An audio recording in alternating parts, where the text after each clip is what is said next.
Yes, we are live. Yes, we are live.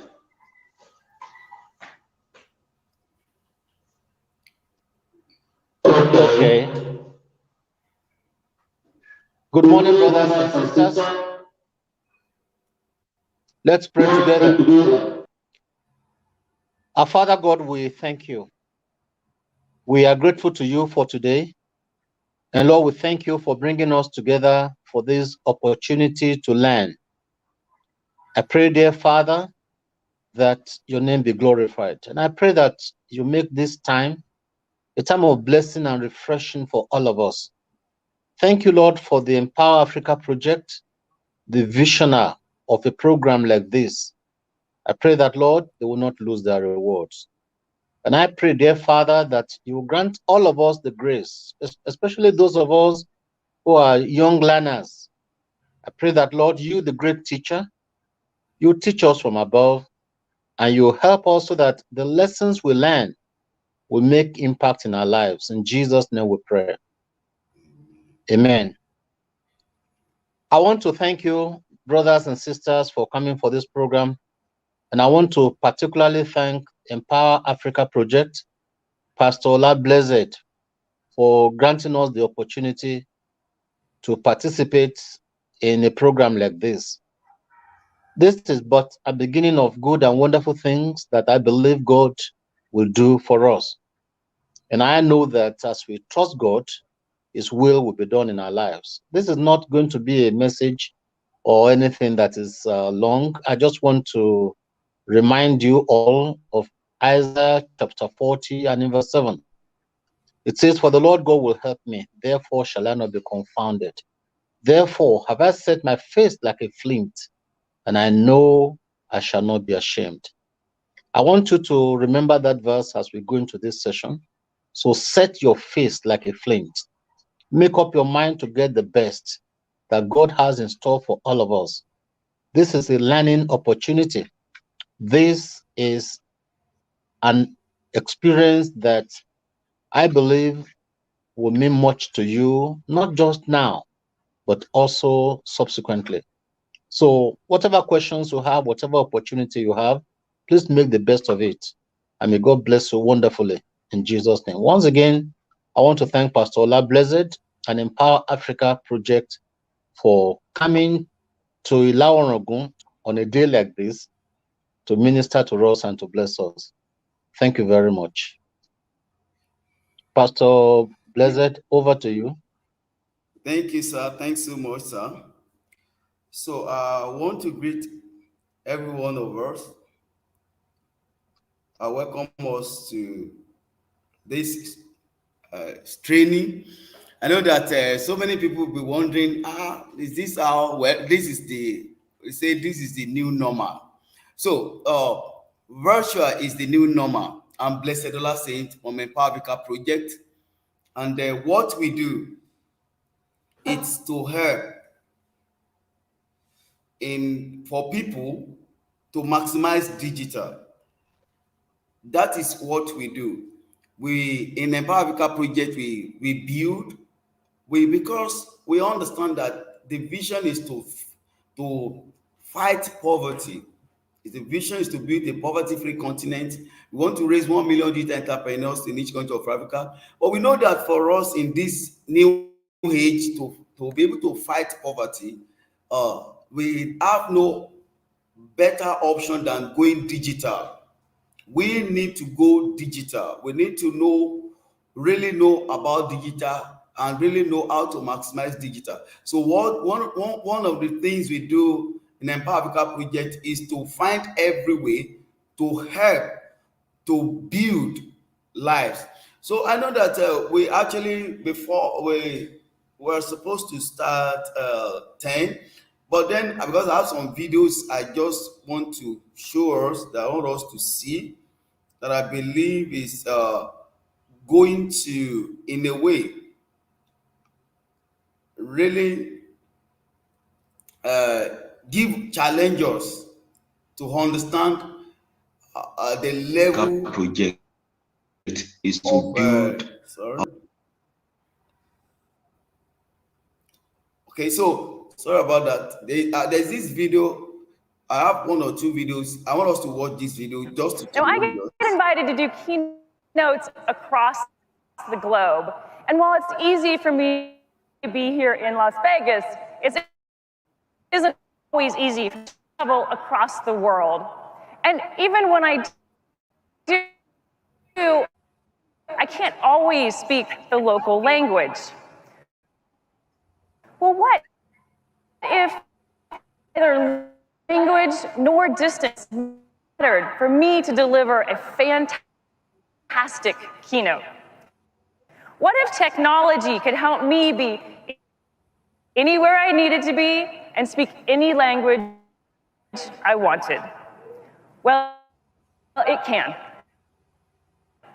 We are bringing together the power of mixed reality and Azure AI services to create a truly game-changing experience.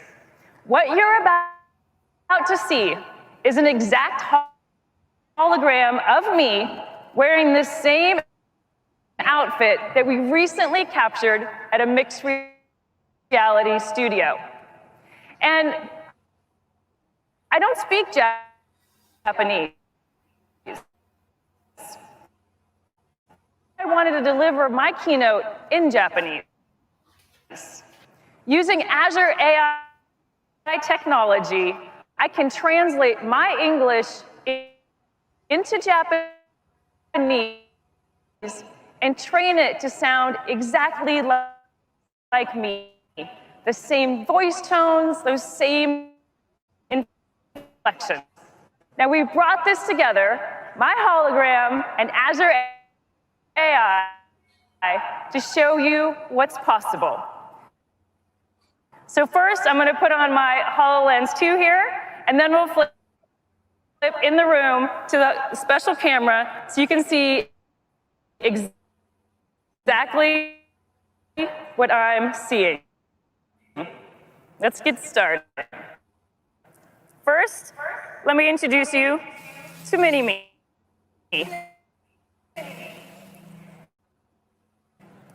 There she is, my perfect holograph. And thanks to the power of HoloLens 2, she just floats right with me. I'm literally holding my hologram, so natural. Now she's a little small to do a keynote.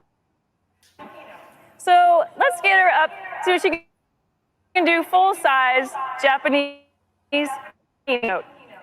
Render keynote.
what we are just saying there is painting our keynote.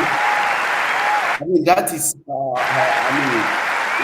as you something can see, that this is is very mind-blowing disturbing in the sense technology. that, let me And what reload you the just video because saw there's was another my video I still life-size. want to. But if I want the videos to challenge us. Now, what we just watched there is a representative of Microsoft as for presenting. Now she said she doesn't speak Japan language.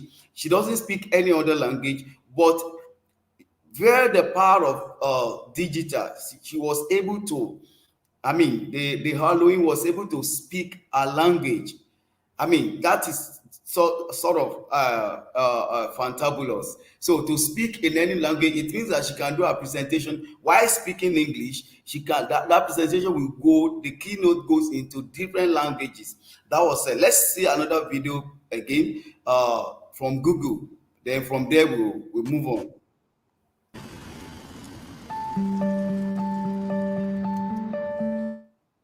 The Dutch cycle more than any other nation in the world, almost 900 kilometers per person. But that also means Just we have imagine a bicycle 350,000 that bike goes rides on its own. No man's effort injuries. can park on its own. Now imagine that we would make biking safer, smarter, and easier by applying self-driving technology to biking.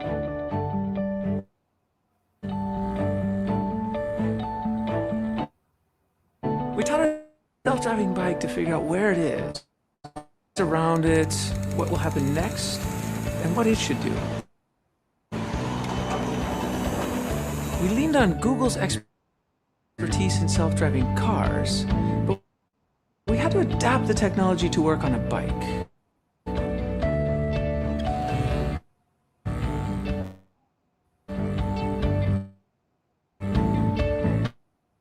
We decided to add 2 additional features. First, you can request the bike to pick you up wherever you are, and we developed a comfort mode, adjusting the pedals to a perfect resting position. I think the self-riding bike could really give a boost to the economy because people could also work on their bicycle. Right, You because of work our in your- time. Now you've seen this fabulous, they, of course, you can know that these are things that are already happening. These are just few of many opportunities, many of the sort of that are coming up. Imagine a bike on its own. No, now we have a driverless car. Now I have driverless bike that goes to places for you. And of course, many of the artificial intelligence are coming. Many of the robots, many of Internet of Things are coming.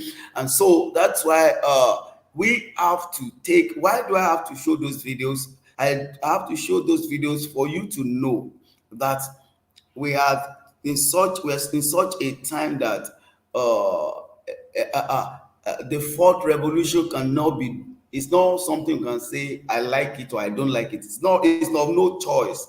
Even the government all over the world are making it by the way you see the governance, everything going on. You discover that you have no choice than to digitalize. And the way it is, if you don't just rise up and be part of it, or definitely I mean, like one sending himself out of the market. So we will be taking different sessions today. I'm looking at majorly, I may not be able to talk about the security because of our time, but we'll be talking about digital entrepreneurship because it's key. It's key to no matter what you do, no matter your business, you need that. So, and then find a way as well to talk around, you must have heard of digital marketing. So I will do extensive talk and practicals actually from digital marketing. Digital entrepreneurship is I just take you all through what's digital entrepreneurship, what are the opportunities, and what are how you can maximize that. Then we go to digital marketing where we do some practicals together. I'm sure you have your phone, you have your data. We're going to touch some things. Of course, we will not be able to cover all. Then for those who have interest in crypto trading, I want to prove to you that crypto is not MMM. People don't understand. Crypto is natural. Crypto is just as it's a digital money. Crypto is the same way you go online. It's the same way crypto is. Crypto is not something that maybe some people want to use to scam you, or maybe something that is there that will go. No, crypto had been. It's because we're just coming to discovery. Crypto had been, binary had been, blockchains had been, and this is a blockchain is natural to life. It's part of life, and it's one of the safest process in life that has to do with different things. Yeah, okay. Adebayo Oluwaseun connecting from Benin City. That was great. Hello, not gonna try to connect if you want to. So please, that's it. I'll be going into my slide right now. Okay, I think okay. Let me just bring it up. The digital entrepreneurship. Though I have the video, but I think it's good. I just okay no. It's good. I just now for your information, I'm using StreamYard, and you are watching on YouTube. That's another technology right away from Lagos. I'm streaming. We're in the studio. We're in the StreamYard studio online, and from StreamYard, I can project to YouTube, and you can all sit down and watch me on YouTube. I mean, that is another that you can see the level of technology. Now I don't need coming to coming to your meet for us to have this training. We can simply have this training anywhere. I can be anywhere and do my presentation, and that's called still digital. And so for some of us who are still thinking that what will digital do for me, what do I do? I mean, you can, from this one you will understand that we really need it. We really need to go into digital. We didn't find every way to learn the process of digital. We didn't need to find every way to get all it has. So I'll be starting with us, my web training. I'm breaking my digital entrepreneurship. Guys, I have it here. Okay. So my 1 minute, my slide is coming up. I'm sharing the screen. So within the next 20, maybe probably 20 minutes, I'll take us on this.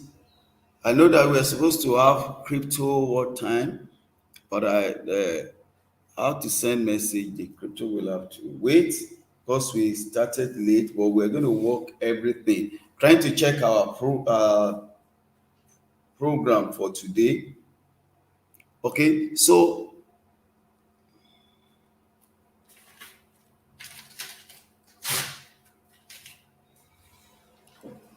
my slide is up now, but we will find a way to adjust. Okay, so okay, we can still meet up. I'll do everything before that. So I'm sure you can see my slide. So I'm starting with a digital entrepreneurship, as said. So digital entrepreneurship is an act of doing business. I mean, entrepreneurship basically, before talking about digital entrepreneurship basically is an act of doing business creatively and innovatively in order to meet needs. That's entrepreneurship. That when you take your business from the level of just doing business to having to innovate, having to be creative about it, having to do it different, having to solve issues more than just buy and selling, having to bring in concept on its own to make it attractive, more better, or meet more needs. That is entrepreneurship on its own when we talk about entrepreneurship. So when we now talk about digital entrepreneurship, we are saying that, okay, this innovation, this process, this creativity process around business, how do we digitalize this process? So digital entrepreneurship, therefore, is an act of creatively onboard businesses and operations into digital settings and processes. You creatively onboard your business. What is your business? Oh, okay, I do buy and selling. I sell in the market. Oh, I have a school. Oh, I'm a lawyer. No, now when we talk about business in the digital age, we are not talking about selling pepper, selling biscuits, or having a super mall alone. We are talking about every area of transaction, professional, anything you do today, you need digital. Now you can say, of course, all of you are witness that you've listened to that in the Lord, Pastor W.F. Kumi, for like so many months now. We've been following, and you have not traveled from Ila to either to the campground or to anywhere, but he has traveled to different places using the power of digital. So you can understand that in your business, in no matter what you do, I want to shock you that from Ila, you can sell to people in Lagos, you can sell product anywhere, you can trade. Now, as I'm here doing this trading, if you are an expert, if you are a digital expert, you can do the same from where you are. You can do the same from the corner of your room. Now, this is the gone are the days of limitation by location. Now, with the help of digital, you can transact, you can run processes everywhere. So digital entrepreneurship is the process of onboarding. How do I onboard my business online? How do I make my business reach more customers? How do I make my project, my professional stuff, deliveries reach more prospects? That's the concept of digital entrepreneurship. So you can see, oh, I'm a teacher, my school is at Ila, fine. Do you know that as you run that, you can run evening schools online? Do you know that instead of people coming for boarding, you can have some extra curricular project? Okay, during the holiday, you can be in touch with your students online. I mean, wonderful ways. There are apps, there are teachable, there is teachable, there are training apps that you can be able to still continue online. Lots of opportunity. So, but digital entrepreneurship is a way of onboarding, a way of making this happen. Now, let's move on. So, and now because of that, I want to talk about some businesses to consider when we talk about. And many of us don't even know that you have opportunities where you are. So, within the next 10-15 minutes, there's going to be this mind opening. I just need you to follow. Like I said, we're going to have practical sessions, but I know that this session is important for you to really know, because there's no point. Many of us we buy data, we have WhatsApp, we have Facebook, we are on of all these things. We give money to Zuckerberg, we give money to Google and all of them. We're giving our money, we are buying data, but we are not getting anything back. So digital entrepreneurship is to help you get something back. For me, I have returns on my investment. I must let you know that in fact, I can tell you that for months now, I don't see myself personally using my own money to buy data, but I am using data because I find a way to turn buying data to an investment, to an opportunity. Instead of being, it has become an asset for me. It has become an asset for me. For so many people, it's not an asset. It's for them to deficiency. But for me, I've seen it as an asset because every time I use data, it's giving back to me. It's giving back to me. So I want to teach you how your buying of data will be giving back to you. That is why we're talking about digital entrepreneurship. All right. So internet service providing, do you know that it's not only big companies that can provide internet service? Groups can come up with internet service providing, like because we have larger big companies, internet service providers, And then we have internet service providers that are limited to communities. Now, Facebook, you hear of Facebook paying for government paying for cables underground and this stuff. All this stuff you hear that they say, because in our language, we see them, they are carrying cable, they dig the ground, the cable is passing, they are making internet available in different community. Find out about it. You as a person can become an internet service provider. It's not only Glo, MTN or that can do that. Do you know that within a state, within a community, within an estate, you can buy parts and begin to provide internet and you make your money. So don't think that when we talk about internet service providing, that is only for big companies. No, it's also for MSMEs. So as an MSME, you can come together. A cooperative can have an internet service providing. A community, an estate, a place, a town, a city can have a company that provide internet service for them. So please, let's know that it's not just for big companies. Then also, we have web hosting services. For us in Empower Africa project, because of what we do, we have Business of Africa. In Business of Africa, we have 2 hosting companies. And because we discovered that we need to host NMSMEs, and what the money they pay for international companies for hosting is much, and then sometimes when they have issue, they are not able to communicate with them. So we have to, and I've been doing trainings, and because I don't see so many people trying to pick this up, so we sign up with. We first sign up as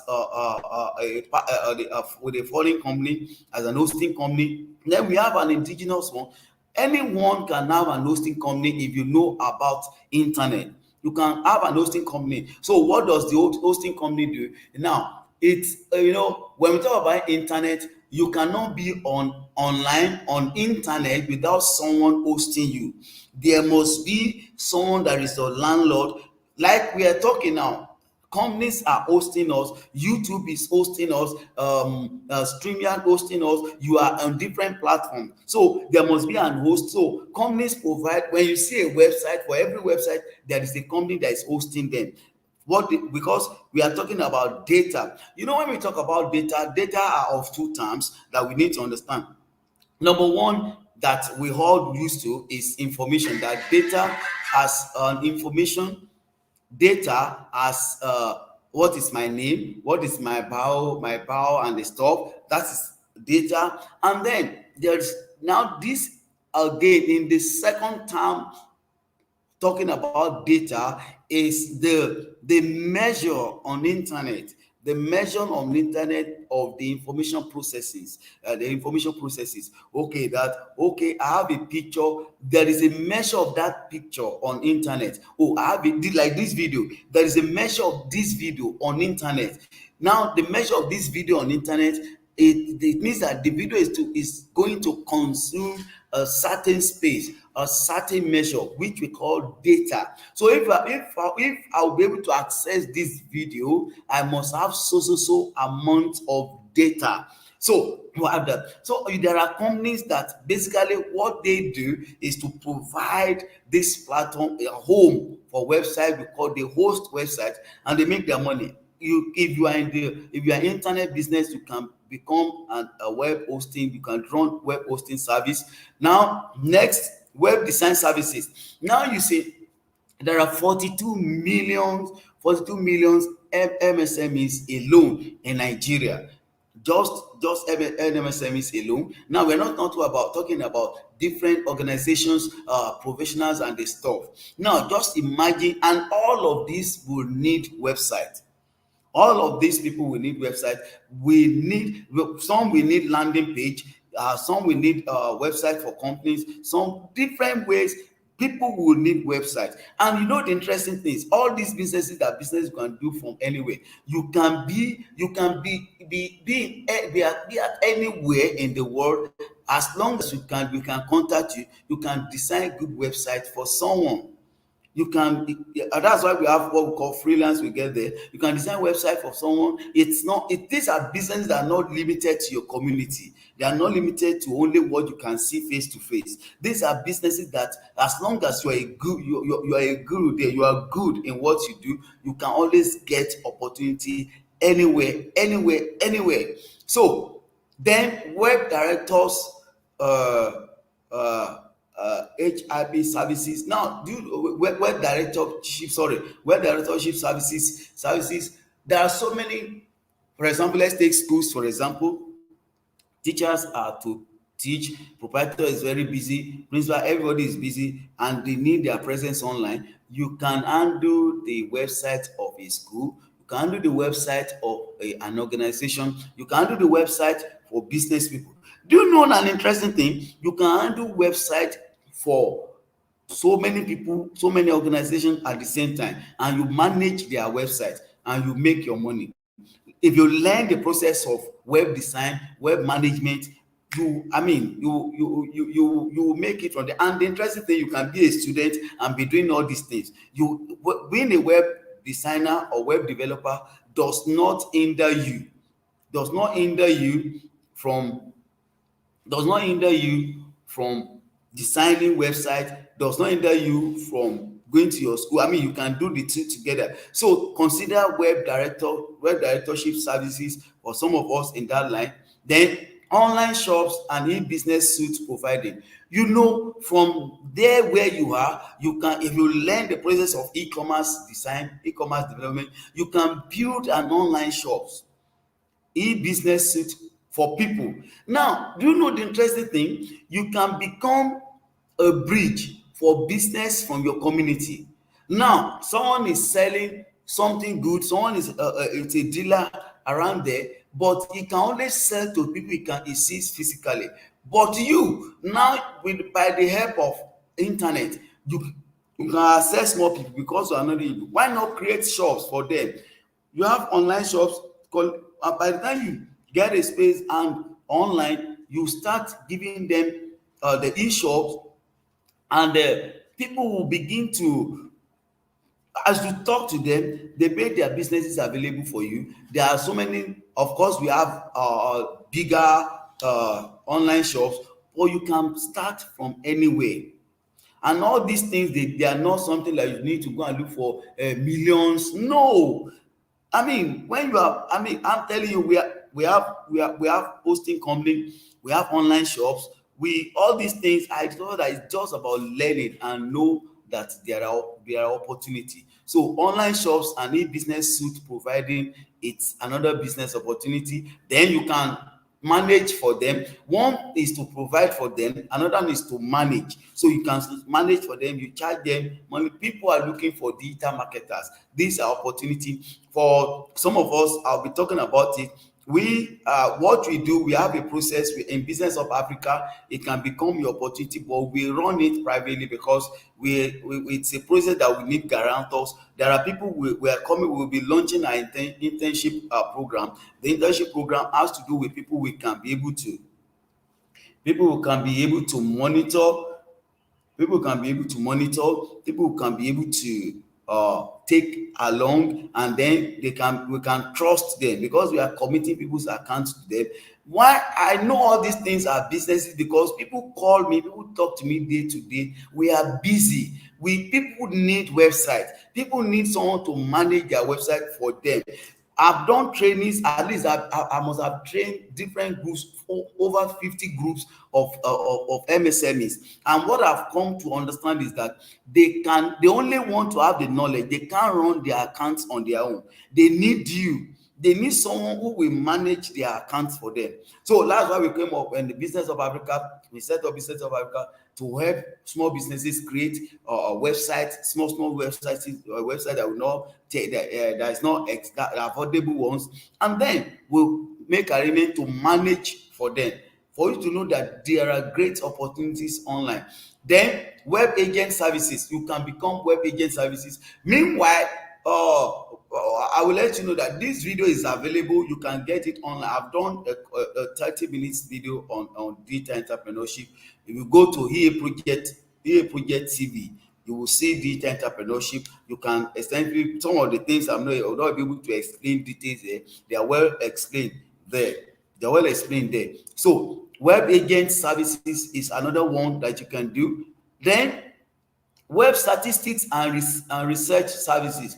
So of course, even in school, you know that you really so many people need research services, statistics, details, and information. This is another opportunity for you that you can do. Then we have Shopify merchant. Now, Shopify is a company. Shopify is a marketplace. Now, you can become their merchant. You can become a merchant for Shopify by providing you will learn about Shopify. You go onto Shopify line, Shopify website, you sign up with them. After signing up, you begin to, what they do is that with that you can begin to uh, allocate space to people under Shopify, and you make money from there. I mean, lots of opportunity. Then we have web information supply and event. See, this one, I really want to encourage us. And event management, for those who can, like I said, you can go to the our YouTube channel, subscribe to our YouTube channel. You see some of these videos. They have the video that explain better. Now you see what we are doing right now is an event. Now, if you study how Eventbrite, StreamYard work with Facebook event, work with LinkedIn event, work with YouTube, you can be making money just be doing what I'm doing right now for people. Okay, a branch of a company want to have a training, you organize for them, or there's a program to reach out to the public, training program, webinar. You can host webinar for people. Companies will pay you for doing that for them. Now that's a web information supply and event. You can manage events, you can manage participants. When we get to digital marketing, I'll briefly talk about it. I train people on how to do events online. Like you can see, like I just said, now look at it. We are talking, we are in the we're having this session. This is an event. Now the process is simple. If we want people to register, I take the program to Eventbrite. People register on Eventbrite.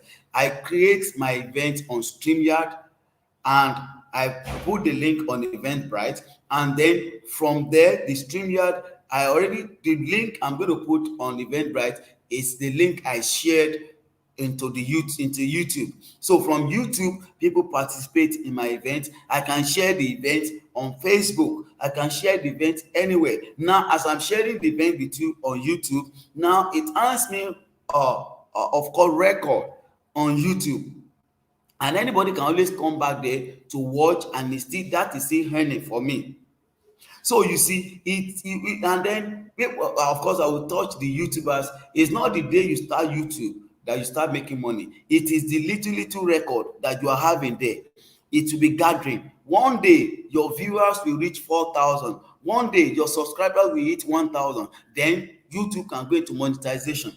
So there are opportunities. If you can start today, your school. Do you know that many of us don't know that all these college of education, university, all of them, all these private schools, you can do proposals and just tell them, organize events, online events for them, manage the event for them. I mean, create programs for them. We talk about content creation. I mean, by the time you do that, you make your money. All right, so we move on. Online referral services. There's so many online referral services. The referral services, what online referral is all about is that a company has a product, they give you a commission for selling for them or for bringing people to them to buy. They give you commission. And this, you can, if you just go to Google and say on a referral programs, Google will bring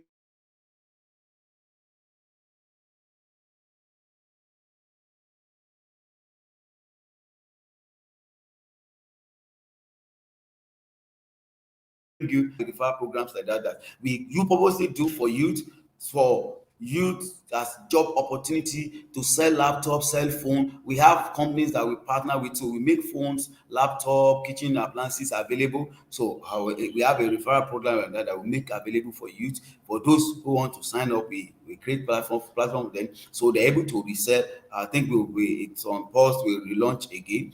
So again, web traffic concept for adverts. Now all these skilled YouTubers, that's what they do. YouTube, when YouTube sees that you're having traffic or you're a blogger, when you're having traffic, the next thing that you begin to get is adverts on your, you can get adverts on your own or YouTube. You have Google ads and things like that. You begin to make money from web traffic concept for adverts. So when you have good stories, people are following you. As you have people following you like Linda KG and Madam, or many of them, you have them like that, and there are many bloggers, many skit makers. You can make skits. Let me ask you, many of us now, we don't know that quote of Pastor, just if you say from the stable of Pastor W.F. Kumuyi, you have result. You have result. You have result. On the stable of Pastor W.F. that just all about his quotes. Just quote, take from different programs, just take quotes. People will follow you. I'm just giving you wisdom about business. Maybe you just do some excerpt from his teachings. When you do excerpt, you create a YouTube channel around those quotes, around those excerpts. You make your money there. You make your money there. Then online advertisement services, and it's just because online personal business ads and sales. Now you have your own business, you are online, you are pushing it online.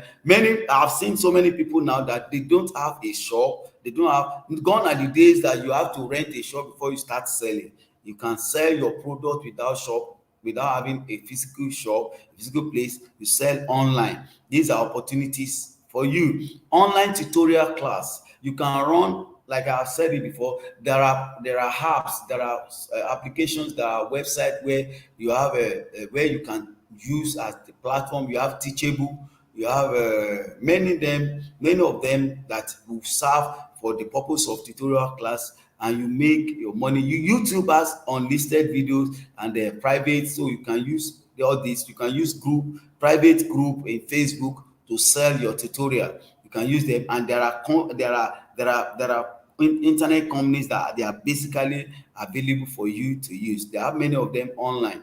So there are so many of the online sales and services platform. Talked about that. Then blogging. There are so many people make money from blogging. Then eBay seller. eBay too is a company like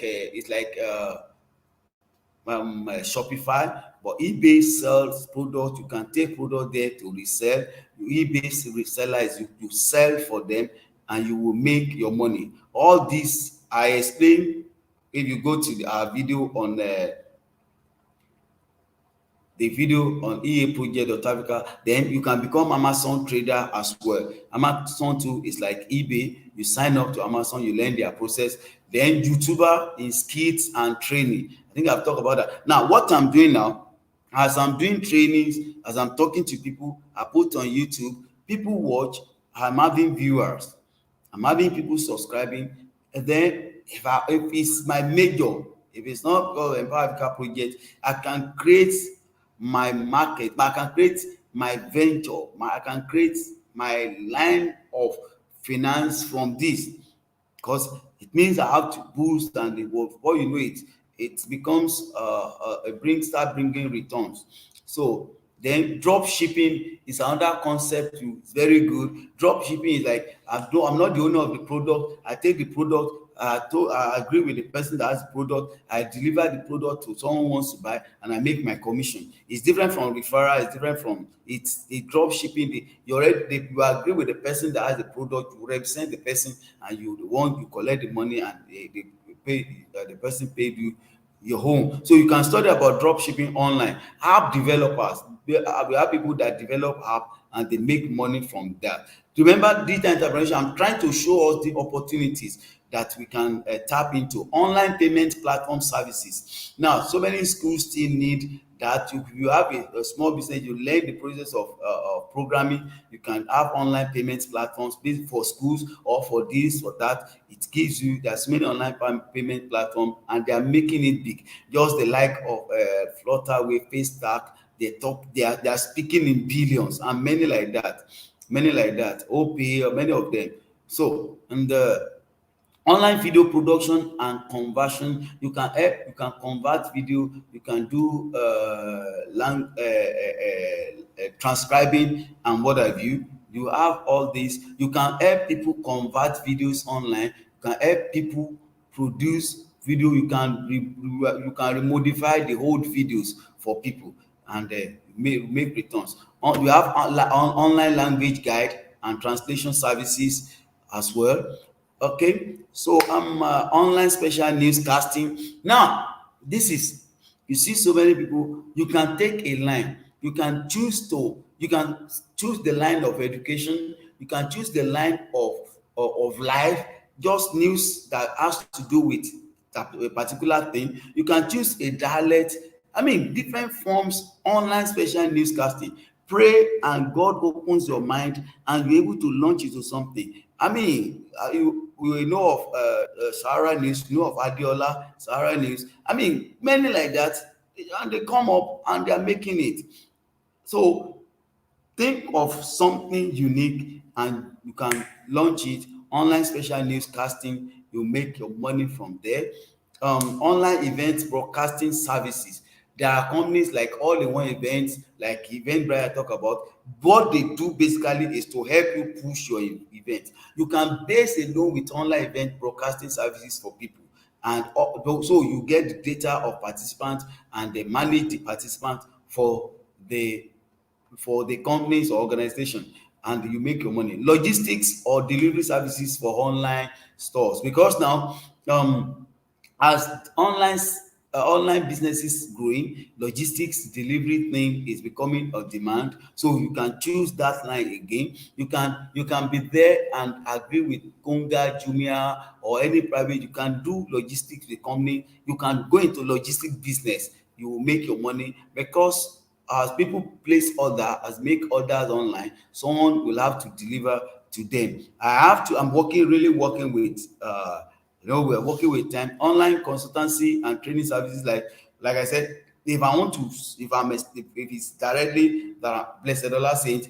I'm a consultant, training services, I make my money, you pay me, and so all I'm doing, you can learn from me and then learn from other places, build yourself, and you take a line that, okay, this I want to always train people or let people meet me online. There are lawyers online now, there are doctors online, there are a lot of things, that services you need, that you can meet them online. So you take your service online and let people meet you online. Enough of selling to just the people within your community.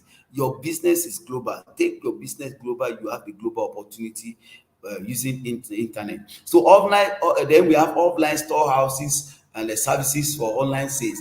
So if you have a space in your state, different places, you can agree with. I remember there was a time Jumia Konga, they do it. They always get warehouses where product can go to. So you make your money doing that. Like I said, remember I said, and then we have community street or estate digital security. I've made me also know that there are lots of opportunity. Yeah, these people talking about the issue of security. If you are able to do the CCTV, if you are able to cover and monitor and arrange for them, you make your money helping to get information from community. And so the means, I just let you know the means, and then you can please, what you will do, what you have to do for me is go to your YouTube, subscribe, and then you see the video. This the digital entrepreneurship, very details. So the means is you have your user friendly user friendly system, either laptop, desktop, whatever, and then you need website, you need your laptop, you need your website. Not all of them, but there are others that then you need your smartphone, you need all the social media, WhatsApp, Facebook, and Twitter, LinkedIn, all of them, Instagram, that you will know. So, and of course, all the social media. Now, I want to stop there. Digital entrepreneurship. Now, why you need, these are the means for you to achieve. That's what I'll be going to in digital marketing when we go to digital marketing. But I need to pause now, so I'll bring in our open our brother Joshua into the mic. If you have any question, if you're online with us, you can ask your question. Then for us at the center, please kindly unmute your mic and ask your question. Thank you. So let's have your question. Kindly unmute your mic now and ask your question.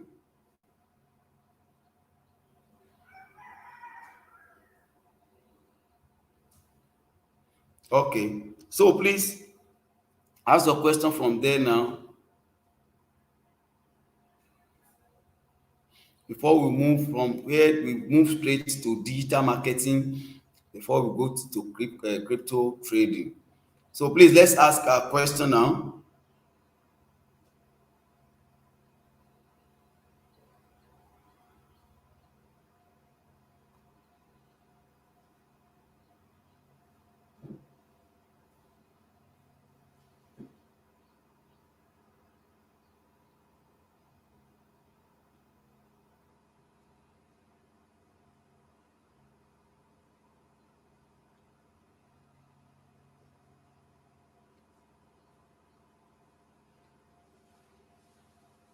Let's so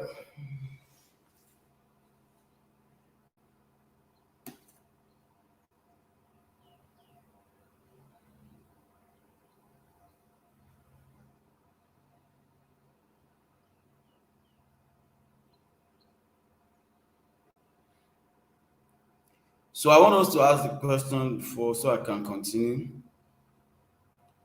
You already in. Already have you in. You're coming in 2 times. You are in already. Just ask your question. That's why there's a conflict. Yeah, ask the question.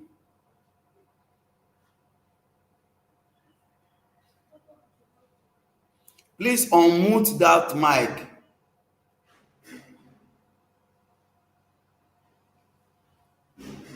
You can choose to close the camera, close your camera, unmute the mic.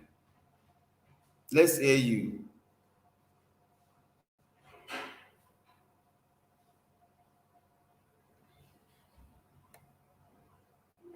Thank you.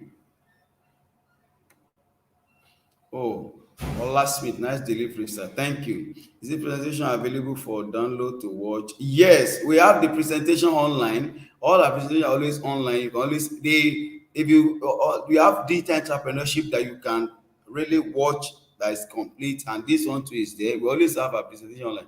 So please, I'm waiting. Unmute your mic.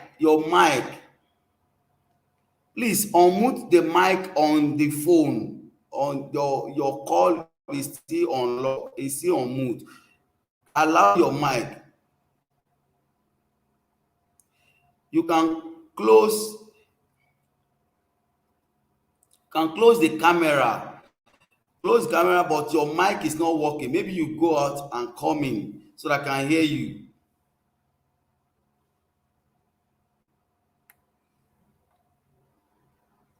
Okay, I think it's Adedeji. Can Adedeji unmute if that's what you are using? Okay, I think Pastor is there. So, do you have any questions? Or if you can send text.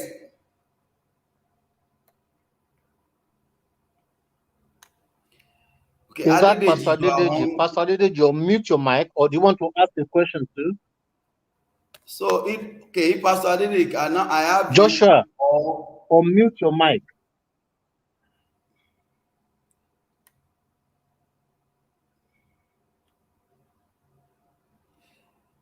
you are signing, we are having so many coming in. Let's just use one phone. Just use one phone, unmute one phone and ask question.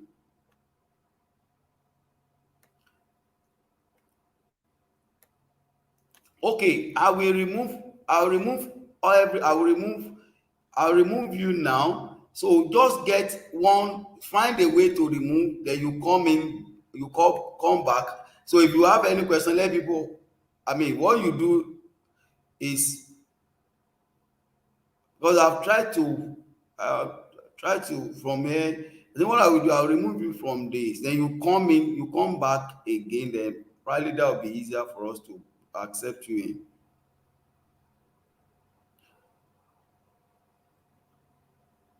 Your mic is okay. So you just have it done. Well done. Okay. So let's ask the question now. But meanwhile, you can, okay. So give to person that want to ask the question. You have your mic on mute now. You can meanwhile, to avoid distraction, you can close your camera so the person will use the phone to ask question.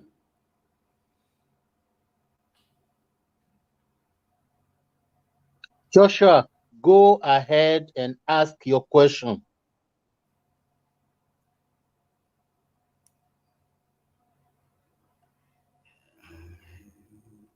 You have muted your mic again. You have muted your mic again. Unmute your mic.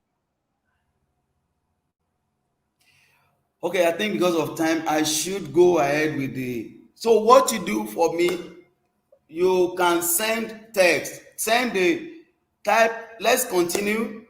So I think what will happen right now is that if you have all the questions, that was what I thought about creating a WhatsApp group.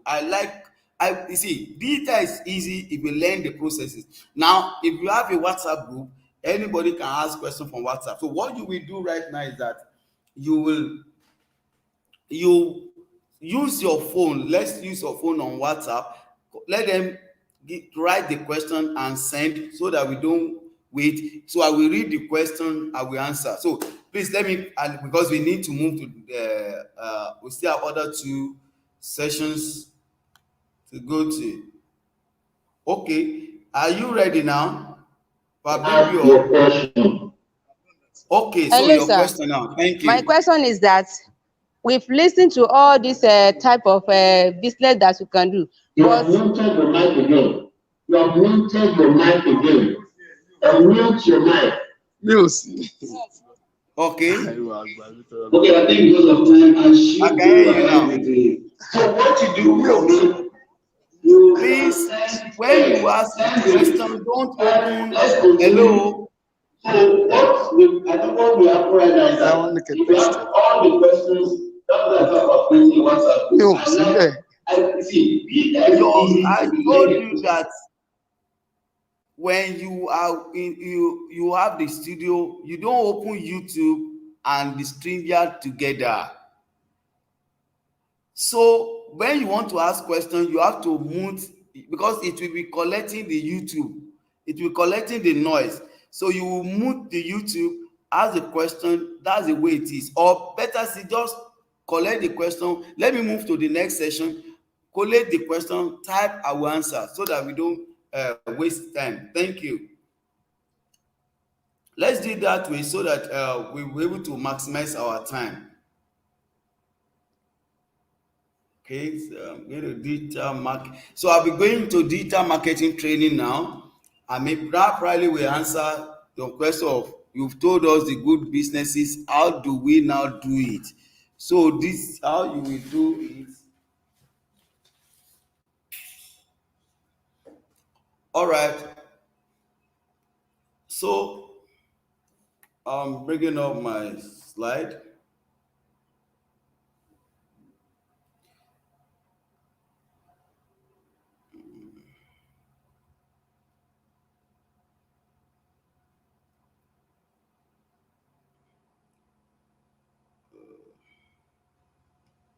So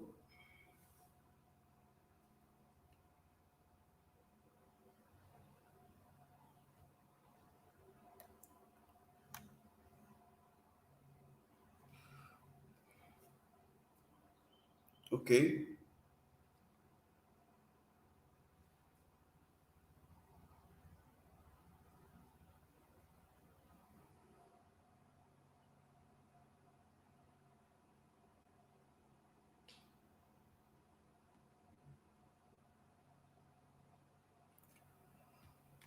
Good to go. This is the lane. Let me remove and add straight from my system, not to waste our time. Okay, all minutes. Just want to upload the slide back.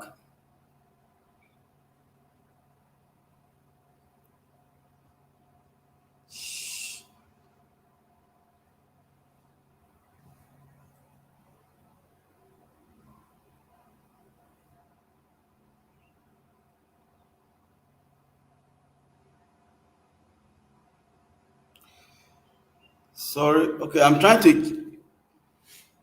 Okay, I think there are some questions now.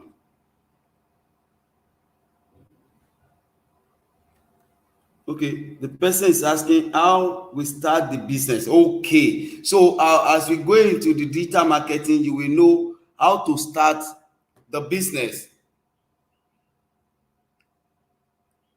Okay, so I think that's a good question. So,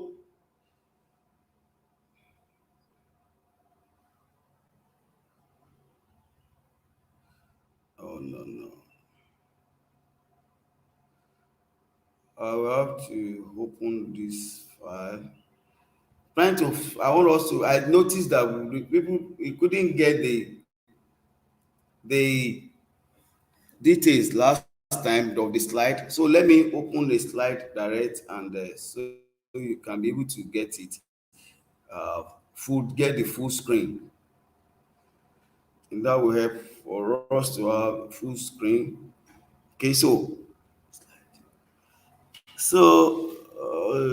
I'll be sharing the slides from the full screen. So from what I'm going to take us now sharing the screen, what I'm going to take us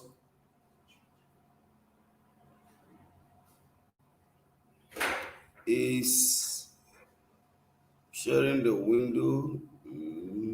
Okay, digital marketing training share. So all the processes, how to go about it, we will talk about it here in digital marketing. Now, number one step to go about it, you have to understand you have to be established online. That's the first step. And then you must learn. You need to learn the process. I just all I've given you is an introduction. So anything you choose to do, you can let me know about anything you choose to do. You go on Google. Now, the best teacher with us today, after the Holy Spirit, I must be sincere with you. The best teacher, practical, physical teacher with us is Google. And many of us are not actually maximizing that advantage. Google is there for you. Google is there that if you want to know anything, once you go to Google, you can be able to ask questions. So where to start business, where to start from is praying about it, knowing what to do, learn the processes on Google, and you embark on it. So whatever you choose to do, ask questions around that and you launch it. And this one I'm about to do is going to help you to really make it happen. Now I have this topic, I decided to develop this topic because I know it's going to answer so many, you don't have many. How to set up your business growth strategies for 2022. Now we move. My digital skill story. Now for me, I've had experiences about digital skills because right from while on the mission field, of course the Yahoo was what we do. Before then, I teach people in computer. of course, I have my first set, and 1998. I trained first set in computer engineer in computer regular usage. What does we start with that, with what does, and then Windows, Win, and all the stuff. So since then, I've been following the development, the updating, and I can tell you stories about computer. I remember when I used to use CorelDRAW 2, CorelDRAW 3. I remember when we got to the point, at some point when we want to do printing, we call it LaserJet L3. Then we move for LaserJet 4. Then at some point we normally print on paper. We don't print on film for those that do printing. Before you know it, they introduce LaserJet print, LaserJet film. We print on LaserJet film, and the first paper I knew was A4. We print on A4. Before you know it, they introduced A5. Then we had DeskJet that was printing. They introduced A3. Then we had DeskJet that was printing A4. Then they moved into printing of A3 colored size. And then before you know it, we have DI, and that same thing, how Windows was changing 1998. Then when the year 2000 was coming, it became a noise. Windows Vista, hey, Windows Vista was coming. It's coming. And then we had Windows Vista. We had Windows Express, Windows series of Windows Vista, all of them. And I discovered that the resolution was changing, pictures were changing, getting more deeper and deeper. So I knew then there was more to it. And so when I was on the mission field, then of course, the story continued, keep training, keep adding. And then we move on. When we were using Yahoo, it all we do with Yahoo around internet then, that was when the internet was in minima, because it's only big firms, big companies that have internet, and not even really fully functioning for them for other regular things we do today. So we have Yahoo email. I will check my Yahoo, olasenta@yahoo.com. And then gradually Gmail came, and then gradually people, like the Bible, but people started using more of internet, and I've been following till in 2017. I have done so. That was the time when Facebook had released a book, and I read the book, I learned, but something keeps telling me internet is now and future. So I had to soak myself into that, and I made it a priority. So at the point, we had a farmer group, and from the farmer group, I had a vision, and that with the farmer group, I know that with this vision, we can be able to sell products into across the country and outside the country. So that was when the idea of Farmers Mart, online Farmers Mart came to mind. That okay, I'm going to have a Farmers Mart where every product, of course, I was in Oshun, that every product will be able to put online, and people can buy in Lagos, can buy in Port Harcourt, in Abuja, and then like that. So I went to a company and said, okay, I want them to do an e-commerce platform for us. So the MD, I said, look, instead of you doing we doing for you, say, why not learn it? Perhaps it can be a way. Not knowing that God was actually using him to speak the next step.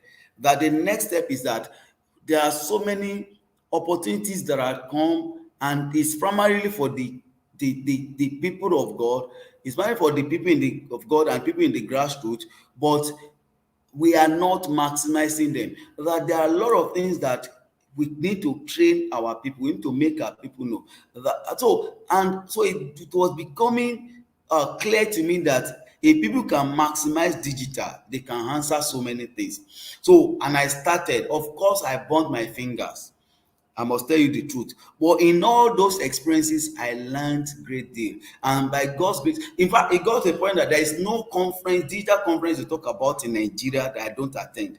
free, paid. I attend of course, I have 5 certificates. I have certificates in where I'm a web design developer, certified, global certified web developer.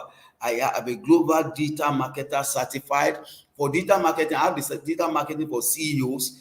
So for you to know that I attended all the trainings offline before the COVID. Of course, I went everywhere, paid everything.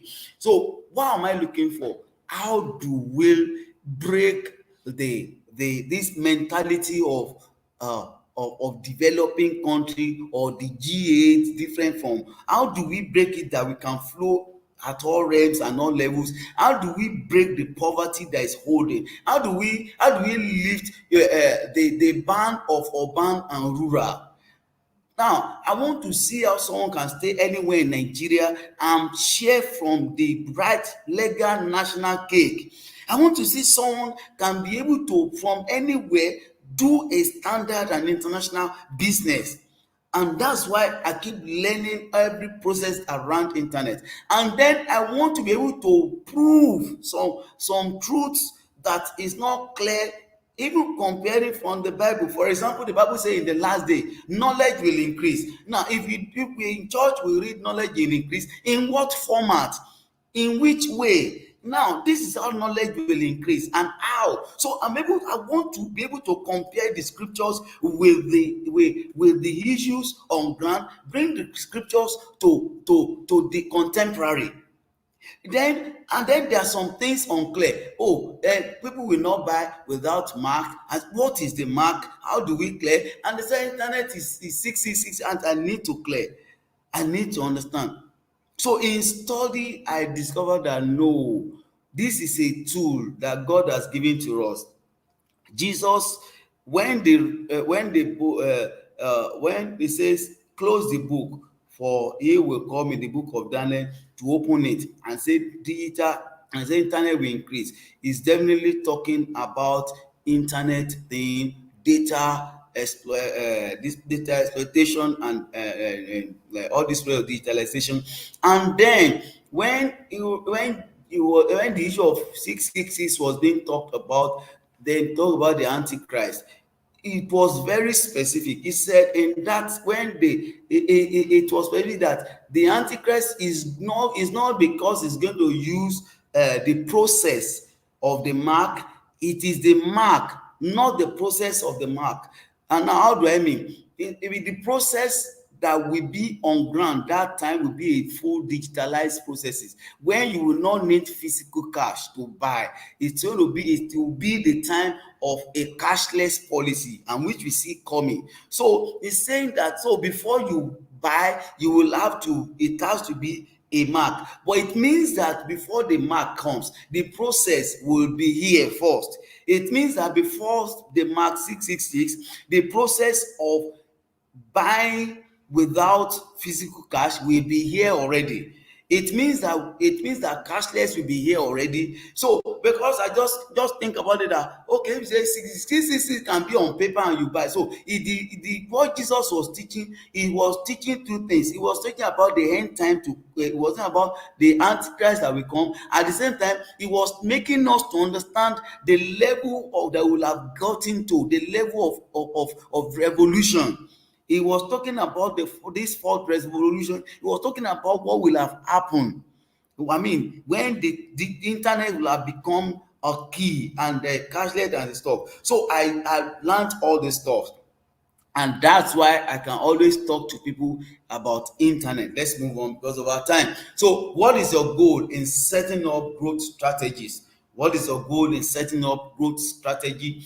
For you think it's Instagram, because that's what many of us, because I told you, you are on Instagram, you're on Facebook, you're on LinkedIn, you're on WhatsApp, you are on email.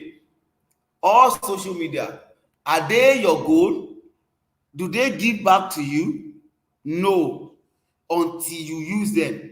But many of us, we have made them our goals, and you are spending every day. When something becomes your goal, that's where in a week you have to buy data, but what is, do you have a return? There's what we call ROI, returns on investment. Are you getting anything back from the data you buy, from cashier you do on Instagram, or from the challenge, or following them, following what are you getting back? Are these all your goals? No, they're not your goal. Now I'm talking to a business person right now, talking to a business person, and I'm telling you that your goal, telling you, they are all objects or tools. They are not the subject or your goal.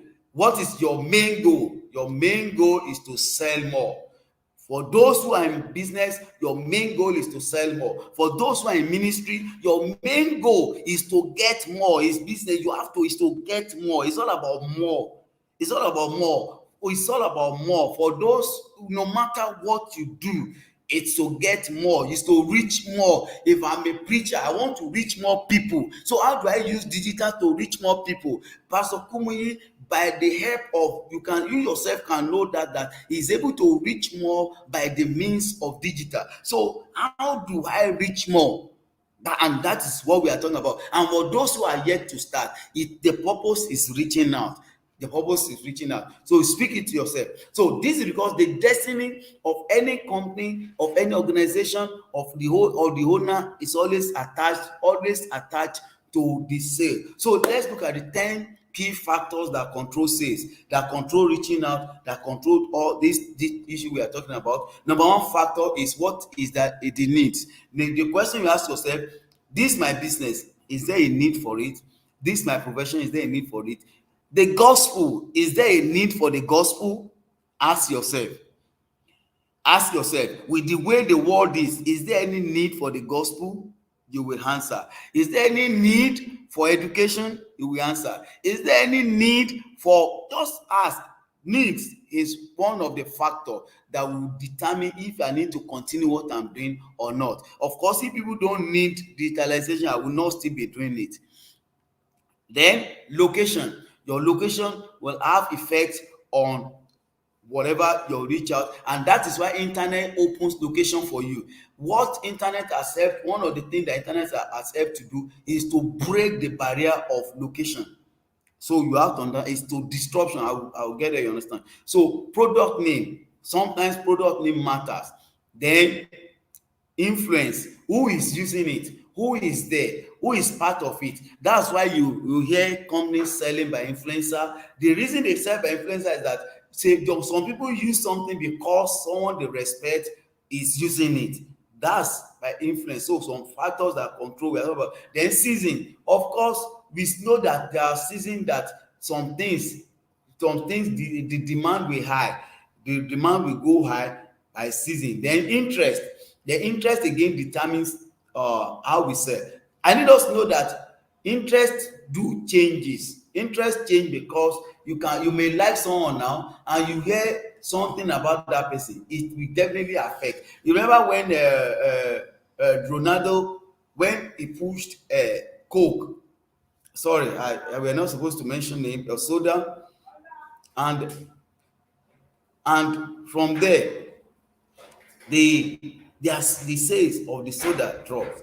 Peak water, the sales of that water rise because of, and all interest, influence, all these things have to do. Then culture again, culture to affect sales and acceptance. Opinion, people's opinion about a product. These are factors. We don't need to spend trending, what is in vogue, what is trending now. I don't want to spend time on this because of we need to behavior to controls. And I'm telling you, the companies like Facebook, they use all these influences a lot. They use them.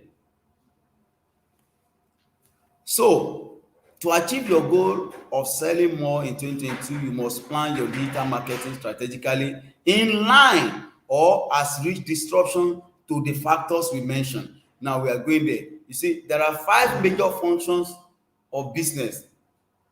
5 major functions of business, and they are product development, customer service, accounting, operations, and marketing. These are 5 major functions of business. And out of them, the one function that should always be given top priority in any business is marketing. and we are talking about digital marketing. Very, very important. So digital marketing is the component of marketing that uses internet and online-based digital technologies such as desktop computers, mobile phones, and other digital media and platforms to promote products and services. That is digital marketing. So, like I said, you need it. Then I said, how does it work? How does it work? Look at the way it works. Digital marketing, basically, generally, internet work. Remember, I talked about data. Internet work by data. And that's why you have two formats when you're defining data. Data as in information, bios, the details of whatever people, whatever. Then the data consuming. So we talk about the data and content creation. That's how digital marketing work.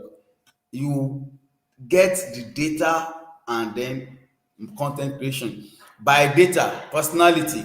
So when a product is to be launched online, or when a product is launched, one of the things that who are the people, where are the people? So how to determine that?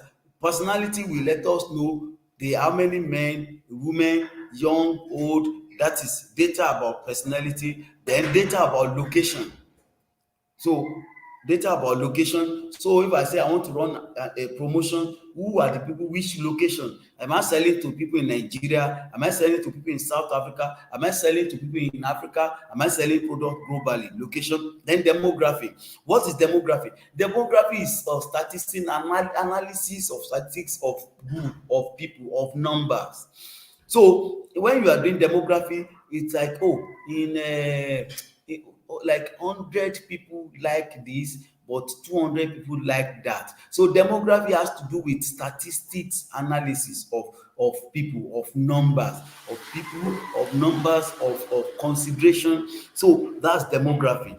And this all this information, that's when you want to introduce something or want to sell something online, you will be able to know the demography, which one has the highest number. For example, if you go online, if you search, check for entrepreneurship, be able to know these are the people that have interest in entrepreneurship, these are the people that have interest in ordinary economy, these are the people that have interest in entertainment, these are the people that have interest. So demography helps you to know the numbers of people in different quarters, in different interests. The next one, interest, behavior, who are the people, what's their people that buy this type of drink, what's their behavior.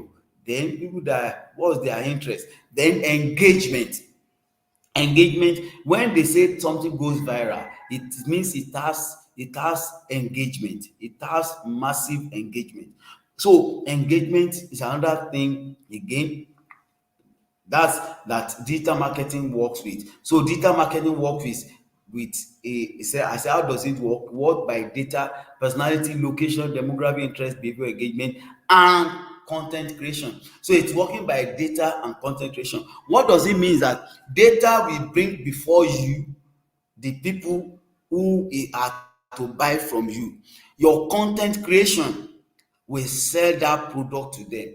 Now, there is possibility you meet the right buyer, but if you are not good at creating content, you may lose that buyer. I want you to know, content creation determines sales. It's not as good as it is to have good quality product. It is not the quality of the product that determines sales. It is the content creation. It is the way you are able to sell it to people. Some people have good product, but they are not able to sell it to people. So you have to learn the process of content creation. What is content creation? How to say it to people.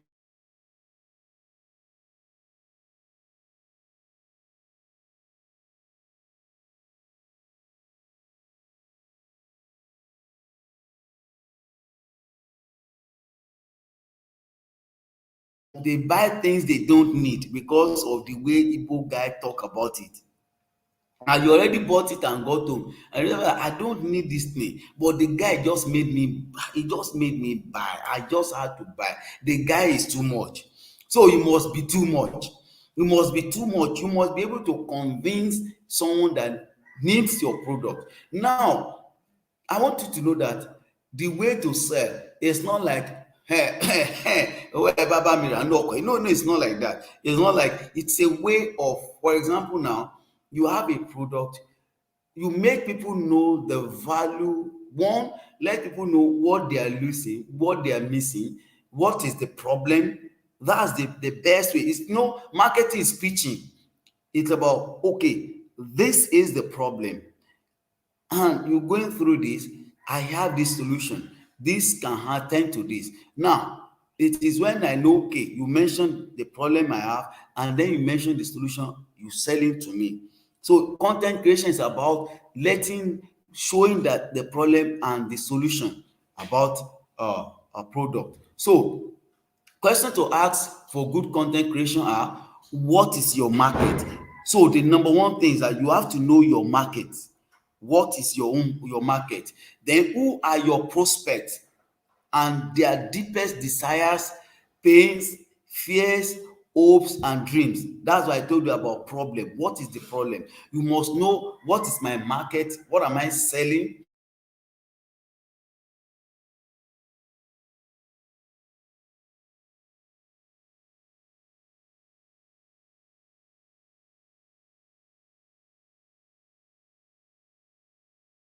What is the deepest desires of my prospect? What's the pain? What's the fear? The fears? What are the hopes and the dreams that will form my content? You need to know them better than any of your competitors, and then craft marketing messages that effectively communicate how you can solve these problems. So now we are going practical. Some tools good for your goals. Social medias are good. Keywords, hashtag, Eventbrite, InVideo, Mailchimp, Yam. We have many of them. So we go practical. I'm going to. I will just talk about the keywords, hashtag. You see, when you hear keywords and hashtag, keywords are words that are common on internet. They are common online. So because they are common online, anytime you use them, people who always go to search for them will search for you, will see you. That's what it means. Same thing with hashtag. It's people who are used to them will look for you. Now I will take time again, come talk about keywords after we have done because we need to do some practicals now, like I said. So, and then if you have any question, we will take your question. So I want to stop sharing now, so I can, because I want us to go practical now. So okay, we are going practical. You have your Facebook, you have your Instagram. Well, I will take Facebook to explain things to us. Then I know there are some issues you have that we may be able to solve it. So I'll be going to my tab. Okay, screen sharing. Okay. So do I take? Just want to take a window. Okay, let me just take and then my Facebook is my Facebook tab to explain. Okay, so I'm on my Facebook, and I'll use that to talk to us. You know that time.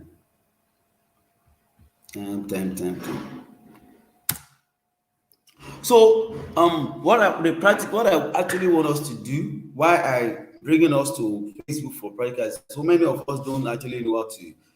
I'm looking at how we can be able to create. Now, on my Facebook, number one thing you have to know is that when you create Facebook account, that on its own is an account, and as an account, you can have in account in Facebook. In account, you have friends. It's different from group and it's different from page. There are three different things. Number one is you enter Facebook, you sign up. When you sign up, it's an account and you can only have friends, and you can only have 5,000 friends. You can only have 5,000 friends. You can only have 5,000 friends as an account. And then now you can create groups and you join groups. Now you don't have to create groups, but it's good for anybody who wants to do business to learn how to join groups. So you go to groups and look for groups and join groups. That's what we're going to do. Then, so the one that you need for your business is page. So it's a stage by stage. Once you have created an account that is where you have friends, then you go to create, then you'll be able to have a page. I want to believe that many of us here, we have many of us we already have a page that we have created. But in case you have not, let me see. Let me show the process. Now there are different ways of creating page. Different ways. You can create page from your setting. You can uh, uh, create page by going to inside the page and create.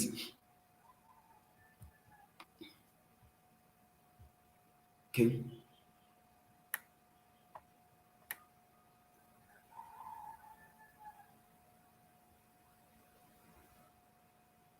So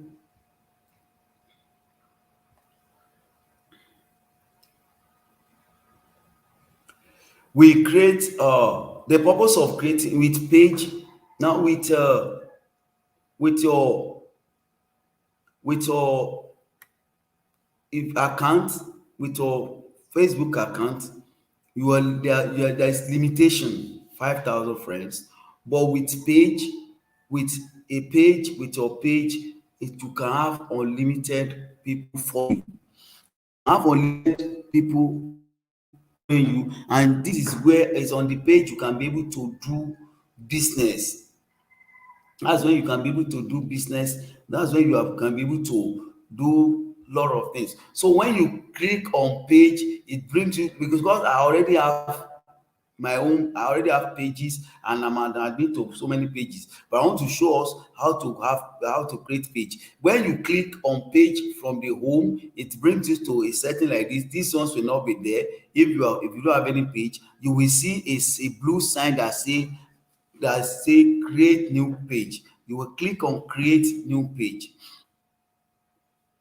You click on create new page, and then when you click on it, it brings you to create a page, and then you put the name of the page, the category, the how you describe your page, how you want it, I mean what you do, what it's all about, and you create the page. And as you create the page, you begin to build your page, you share your page with friends, then you do run an ad for it, for your page to be known, to sell, for those who want to sell, for those who want to sell, for those who want to sell product,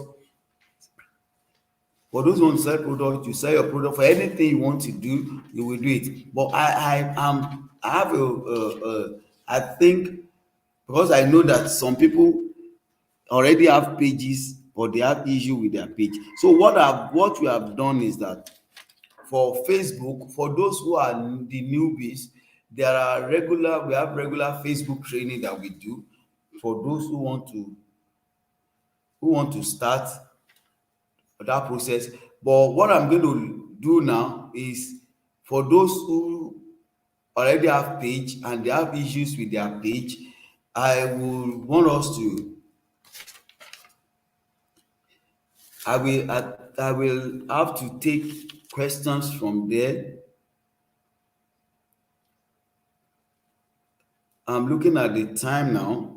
I think we are still, this session still the break time. Okay.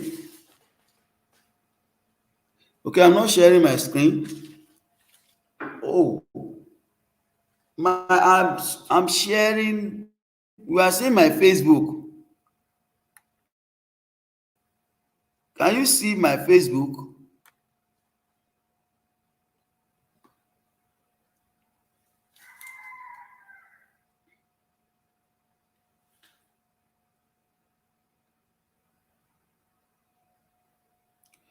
Can you see my Facebook? Sharing.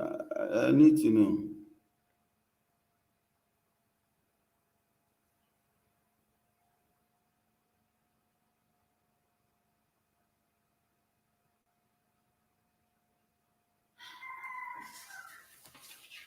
So when are we going on break? Break is 12:15. Okay, I think I still have like 15 minutes. So oh, that is what happened. Right, and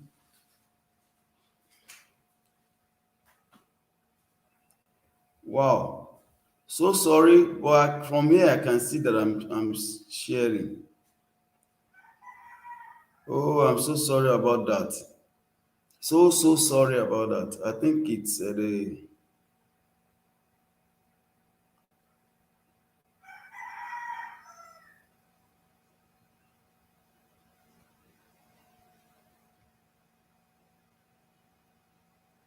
oh, so sorry.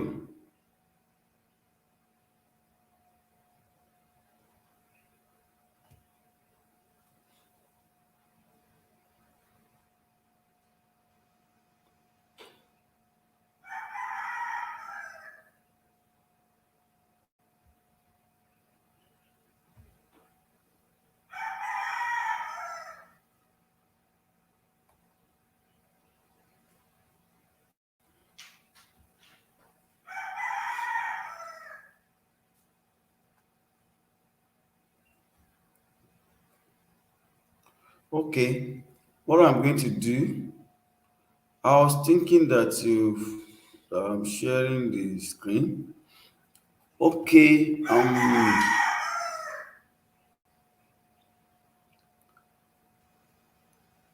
all right. So what I'm going to do then is I'll stop the, I'll remove it. Okay, so what you do is that let me have questions, challenges that people have about their. Okay, okay. Now I understand. Okay, sorry about that. I think that was from.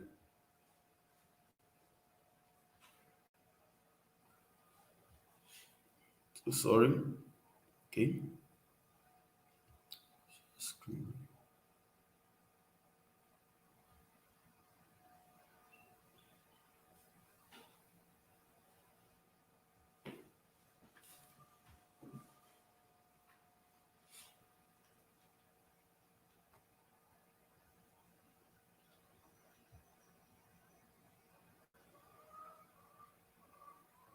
So hope you can see it now.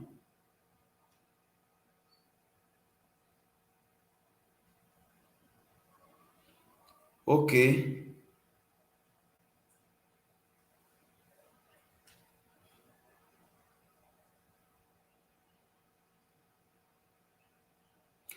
Okay, but okay, can you see now?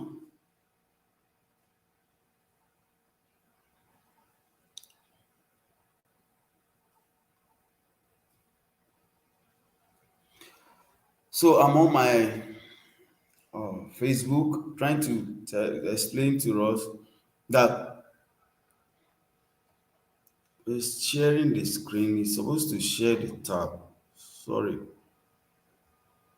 is the tab that we're supposed to want to share. Not,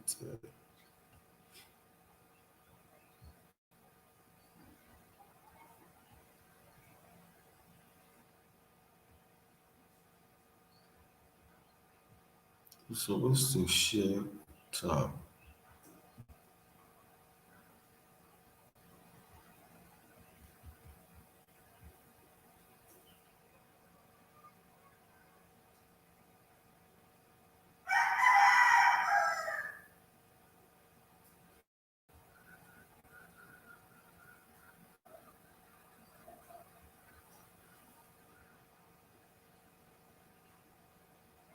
Okay. So I hope you can see my tab now. Sharing my Facebook and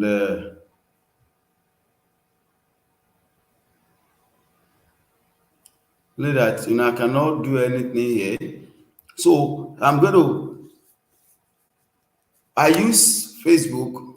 I use Facebook, Instagram, Twitter, LinkedIn. All of them, they are for us to be able to push, maximize, and like I said, these tools are important. So when you sign up on Facebook, the next thing is you from Facebook that you sign up, you create a page.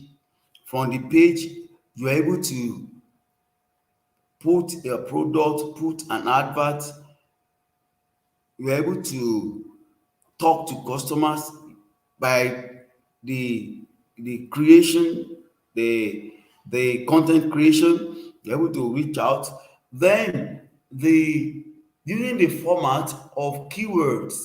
When you are writing, when you are developing a content, have in mind have in mind what is available on Google for a product you are selling. That's keyword. Then how do people use a hashtag? People don't understand that when we're using hashtag, it is hashtag using a trending terms. Using trending terms is what makes hashtag productive. Now, if I want to do something now and I create my hashtag will not be productive except I motivate and mobilize people to use the hashtag with me. For example, now we can create an hashtag for this event. So if I create an hashtag for this training going on, I will have to inform you and invite you to use the same hashtag with me before it goes viral. So I see so many people, they write article and they put the hashtag their name. I just say it won't fly. It's of no use. Put hashtag and put your name. It's of no use. You have to know how keywords and hashtag works. Now, the keywords and hashtag, what they do is that they link you with with conversations. They link you with conversations, they link you with communities. So if I'm writing something and I want bankers to know, I'll find a way in my content that will say something about Central Bank of Nigeria, or that will know about CBN, or that will say something about finance, and it will be hashtag CBN or hashtag finance. That is what I'm saying, is that everybody that belongs to the community of finance should see my post, should see my content. And if I'm now using hashtag and I use that hashtag, so they were able to participate. So but if I'm creating new hashtag and I don't inform people to share, it's useless. So what hashtag and keyword, what they do is to link you or to sell you into communities and conversations. So if you are coming up with new hashtag, then you have to do your organic and of course premium push, or organic and paid push for that hashtag or keyword to be accepted. So we need to know that, because and the way keyword works is when you are going online, you have to consider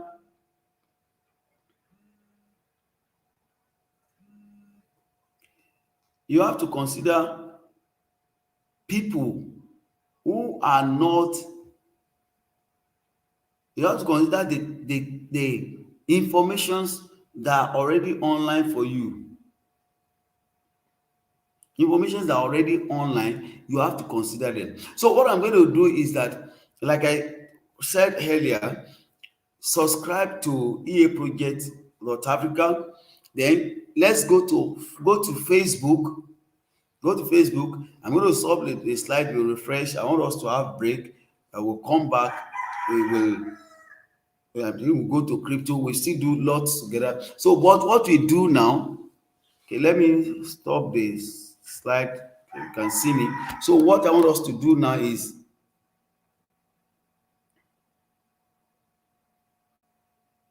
okay, so what is going to happen is that we actually have regular Facebook class that I'm going to, I will inform you about that. So what we're going to do now, those that have questions about Facebook, about digital marketing generally, ask your question. You can, what you do is just send in your question. We need to go on break, but before that, we have done some trainings that I believe will help, and we are still doing more. I want us to go to Facebook now. Go to your Facebook and look for Empower Africa Project. Look for Facebook, go to Empower Africa Project and like. The purpose is that when we have like this training now and too many other, like this one is available on YouTube. So anytime we have trainings coming up that is going to help you, you'll be able to see the training. So let's go to Empower Africa Project. Let's like, and then on YouTube, let's go to YouTube, look for EAP. Now let me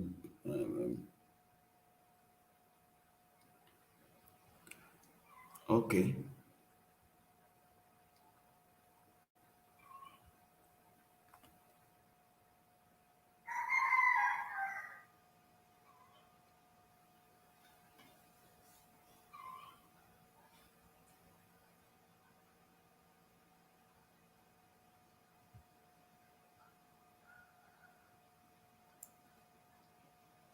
Okay, when we come back, I'm going to show us.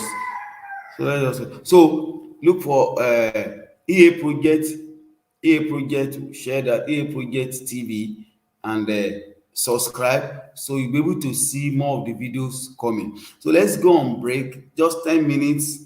The we we just have 10 minutes, then I will see if we are going to, if the crypto, because I want us to touch the crypto, then we have someone who is taking us on crypto that will come in by 12. It's coming in by, I think,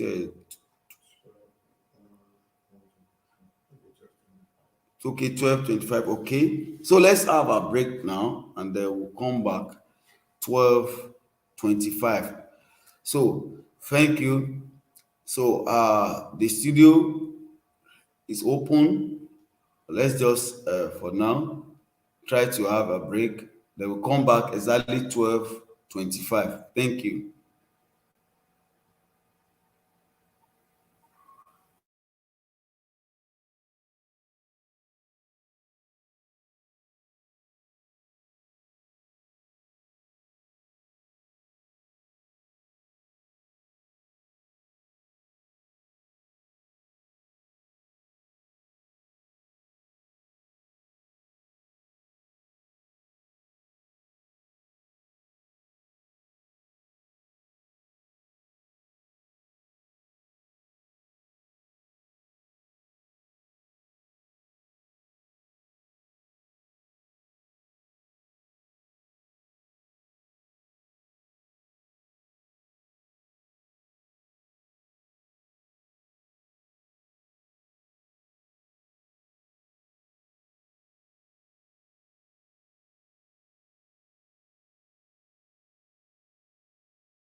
Okay.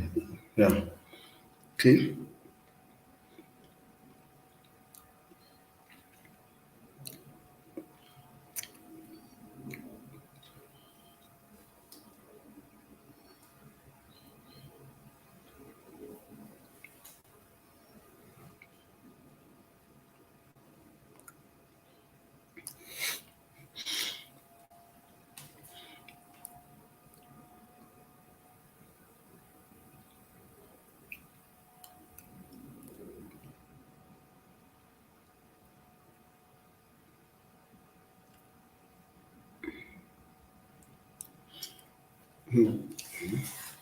Okay. I think we can.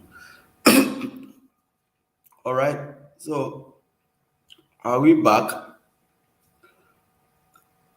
Well, let me have yes in the group if you are back or if you are still on break.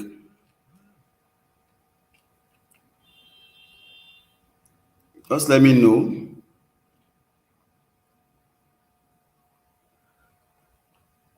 Please, yes in the group platform if we are good to go.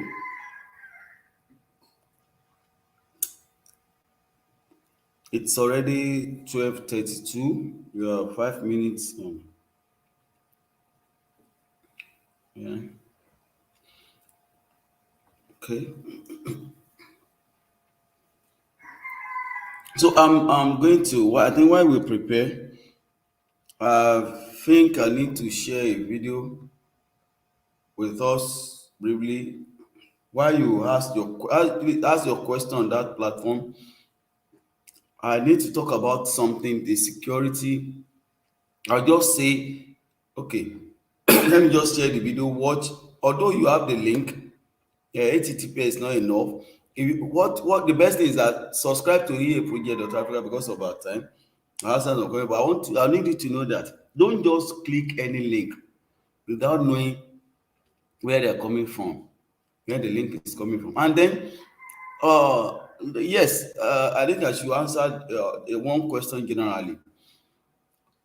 Some people use what do I call it? This bait, a kind of promo, so to say, or enticement to generate leads.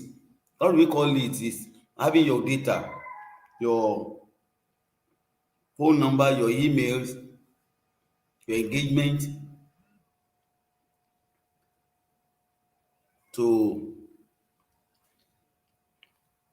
okay. Oh, thank you. All right. So they ask you question and they ask you to be coming online and they engaging and they pay you. Yes, some companies do that and it's legal. I know so many companies that they do that because they collect data and they promise to pay you certain amount of money until and then they ask you again to refer other people, things like that.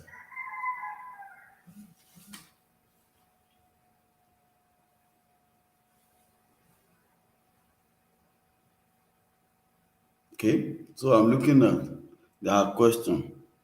So you can ask your question, but be careful.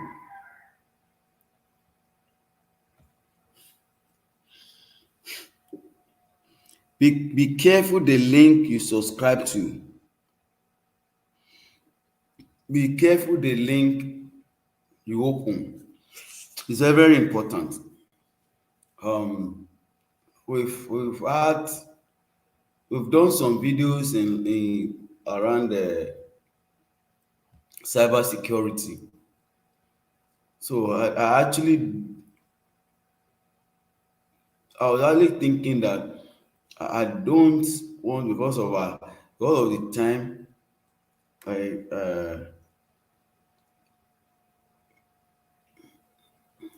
So the best thing is, instead of, because of our time, just try to go to that. You have the HTTPS not enough on our YouTube channel. You will see common cyber security measure. You see series of videos we have done as regard to security. So we'll be, like I said, we'll be going to the crypto now. But before then, do I have any question? If you have any question, please can you type your question in the group now? Okay.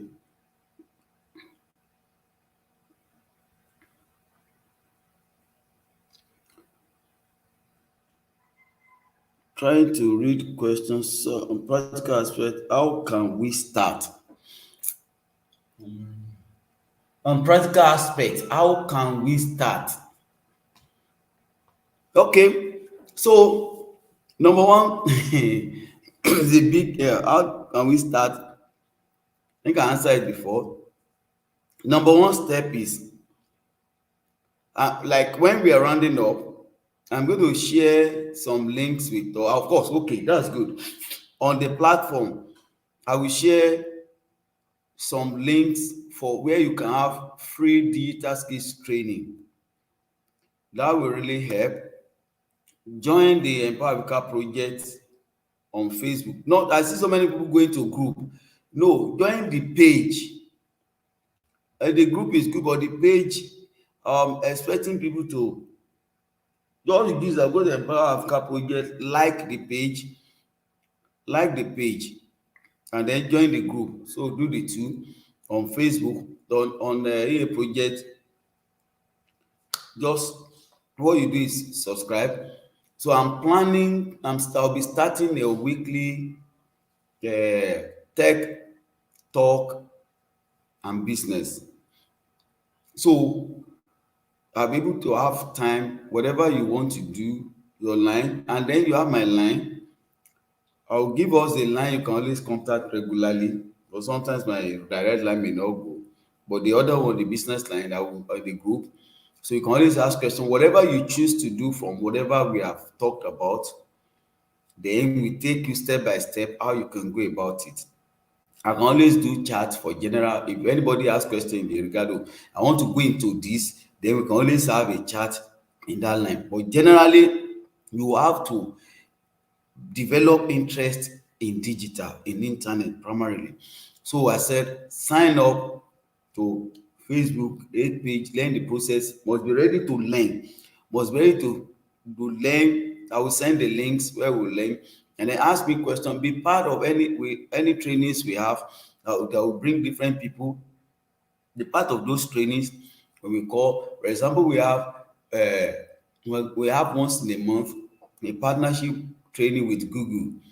That we have a session. We have not done anyone for that for this year, but I'm looking at probably before the end of this month we do that, when we have like 8 days with Google, 1 hour a day. 1 hour a day, you take a Google session, 1 hour a day, it goes for 8 days. We do that last year, but we're starting this year's session. So make yourself available for trainings like that. We will soon, where the training Facebook partnership will soon start. So the only way you can know if you subscribe to our channel or you join a Facebook group, you join the Facebook page, we can always update you about that. So, and that's on that. So like I said, we'll be going to crypto today. So please don't forget to ask your question. Any question on digital, we will answer. So because I want us to take time after the crypto. Here I'll be back to take us. So let's go straight. Let's welcome Gabriel. Gabriel is a crypto ambassador. We have, for anything we do in the Empower Africa project, we don't patronize roadside because we understand the risk of security. So we do everything in partnership, direct in partnership with organizations. Binance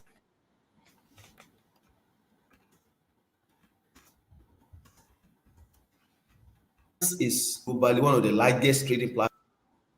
Binance, one of the, of course, we all know that. And then we're in direct partnership with Binance. So remember, I said crypto is as natural as farming. You're farming, your sand, you're going to farm. Crypto is as standard, as natural as education.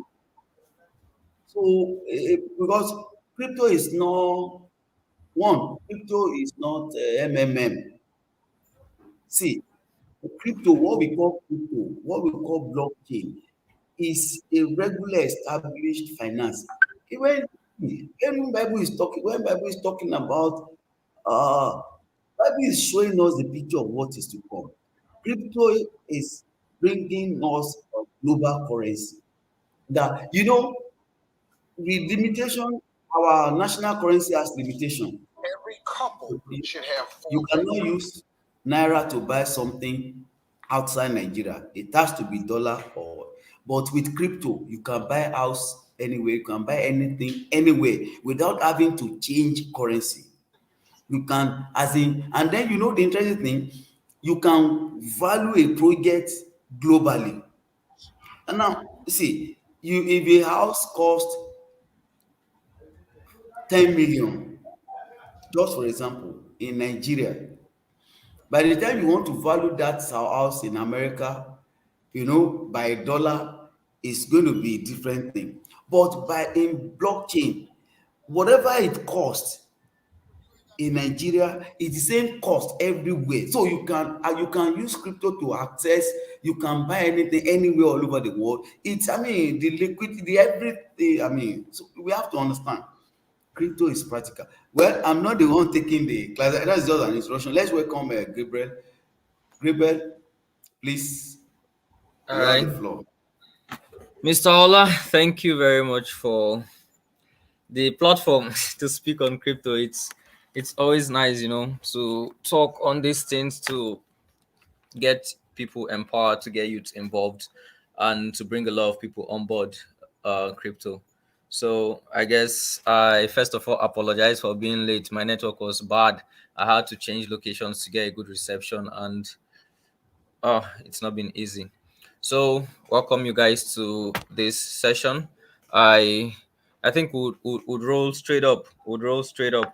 I would have liked to have the link to the YouTube chat, so I would be able to have a live feedback of what's going on, and everybody will have a maximum feedback, maximum participation from everybody.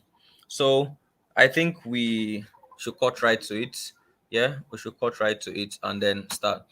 Here, first off, we're going to talk about the blockchain. We're going to talk about crypto. We're going to talk about Binance Exchange as a whole. We're going to talk about the advantages of crypto, the disadvantages of crypto, and then we have a whole 1 hour of talk. And I really do hope that you go back home with a whole lot of value for your time. So, first, let us look at the blockchain, right? Let us look at the blockchain. What is a blockchain, right? The blockchain is just a technology that, I think I like to say it this way, it's a simple technology, a technology of blocks. That's it. Technology of blocks. It sounds simple, but then let's break it down. What is a block? Right? A block is just a ledger that stores information of transactions that have occurred between one person and another person. So once a block is filled, right? That block moves and then the next block is filled, right? And there's a group of people who are certain that these transactions have happened, and this group of people are called miners, right? So the whole idea about blockchain is to have an easy way of transaction, easy, fast, reliable, untraceable, unhackable means of sending money, means of sending art, means of anything you can you can build anything on the blockchain, games and all of that, right? So like we said, a block is a ledger, right, that stores information. So a series of these blocks are connected together via a link, yes, and it's a chain. So a series of these blocks linked together is what we call what? A blockchain. So how does the blockchain work that prevents all of this hacking and all of that? Now, this happens by series millions of computers around the world via what we call nodes, right? These nodes confirm transactions, and then these nodes are being taken care of by miners and all of that, right? So what do Sorry, miners do? How Gabriel, do do you have miners? your slide? My slide. Yeah, of course, Yes. I do have my slide. Okay, so Okay, that I can bring it up. okay. Let me set that up straight away. 1 minute. Let me set that up straight away. Let me set that up straight away. Sorry. Give me a minute. Let me get the Okay. slides. Yeah. Let me get the slides ready so we can look at the slide and then it makes more sense to us.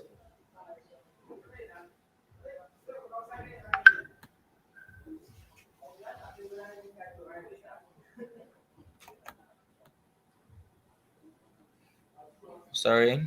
Are you there with me? Okay. Yeah. I think Yeah. our slide is ready, and then we Okay. can let's go straight to it. Yes. Yeah. Once I have it, I'll bring it up. Okay. I have my slide, so I'm going to share my screen now with you. Okay. Can you view my screen now? Yeah, I have it. Okay. So let's go. I hope my slides is up now. Yes. Good. So the world of blockchain, right? So like we said, we would want to look at the invention of technology from 3500 BC. All of that is just stories and stories and stories. Where we went to the wheel, we developed to printing presses, we developed to the engine, and you can see the gaps that has been covered here. We took care of movement gap. Here we took care of knowledge gap, where knowledge was easily passed down via printing presses. Here we took charge of what? Power, where power was owned by a single people and all of that, down to 1950. Then we now had the internet, right, which covered the distance gap such that people in America could communicate with people in Africa without traveling. Then we had social media, we covered information gap, information is readily available. And then we have blockchain, we covers what? The trust gap. So that is the stage we are in our development as a people, in our development as humanity. So we are going to look at all of the content of the slides, as you can see, displayed over your screens. What is money? What is fiat? What is cryptocurrency? What is Bitcoin? Who created Bitcoin? And all of that. Run through it down to the Binance ecosystem. We have a lot of time, so we'll do that. Sorry, Mr. Ola, if you can hear me, can you please forward the link to the YouTube for me so I can get first-hand feedback of what is happening, and we would cut a lot of corners. Now, we talked about blockchain before we move forward. We talked about the idea behind blockchain, right? Now, Sorry. um, So the what? Sorry. can you hear me? Yes, I So can. the participation is on is screen. They didn't enter the studio with us. So, but Okay. we're using WhatsApp. So you just have to go ahead. Okay. Okay. All right then. So, like I was saying, right? Like I was saying, I I was talking about blockchain. Sorry for all the hiccups. So let's go back to it. Now, the idea behind blockchain generally started when, okay, uh, there is problems of money in 2006 or 2008 thereabout. Sorry, I didn't get, I've forgotten the date. There was this double spend problem that happened with a certain bank, and that crashed the market system of the world, right? Now, what is a double spend problem? Do you understand? We're going to be looking at that further in the class. But then some group of people or a person, a man or a woman, whom we don't know because he's been anonymous since he invented Bitcoin and started the blockchain technology, right?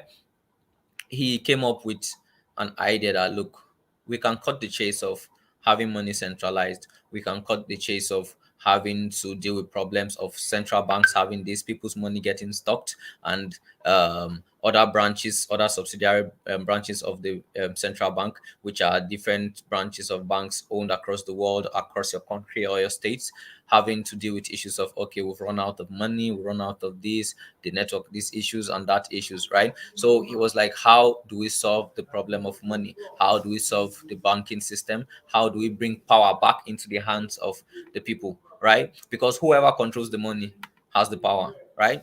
And power literally belongs to the people. But our banks were controlling the money. So invariably, power didn't belong to us, power belongs to the bank. So how do we bring this power down to the people? There comes the idea of the blockchain, right? Blockchain was built to help ease transactions, to help cut the whole barrier problems of, I'm trying to send money from Nigeria to USA and I have to deal with this. I have to just deal with Western Union. This I have to cut to pay charges for this. I have to pay charges for that, and all of that. Right? Blockchain deals with all of that problem, and it makes life so easy. It makes life fast. It makes life reliable. It makes life trustworthy, so long as you play by the rules, right? And as well as it is secure. Because dirty players are always going to get caught and then going to get fished out of the pool and dealt with. Their money is going to be into blockchain. This is like a sign for you, right? This is a sign for you to get into blockchain. So looking at our slide here, after giving you all of that history of blockchain, we'll talk more on that. I just wanted to give you a brief drop down of what's to come. Now, what is money, right? I feel money is anything we give value to. As humans, we are the ones that make money what it is. We are the ones that say, okay, this is 20 naira, this is its value, right? Now, like the slide says, money is a tool to exchange value, right? To exchange value. Now, look at the time in which, if we date back to the years when we're using cowries, right? Then a cowrie was what, probably, let's say a cowrie then was an equivalent of $1 or 1 cent, right? Probably 5 cowries could get you a certain commodity, right? Now, if we look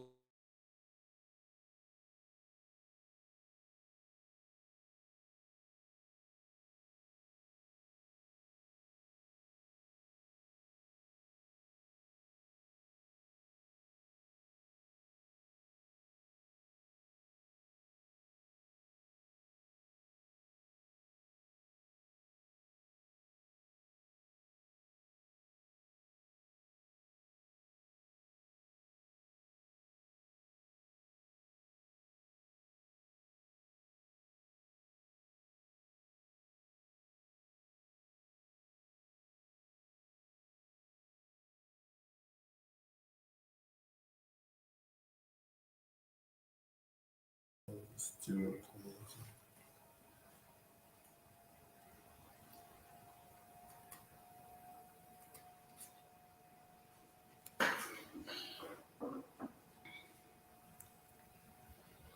think he's having network issue. Wow. I think it's a network issue from me. So let's okay, we're back.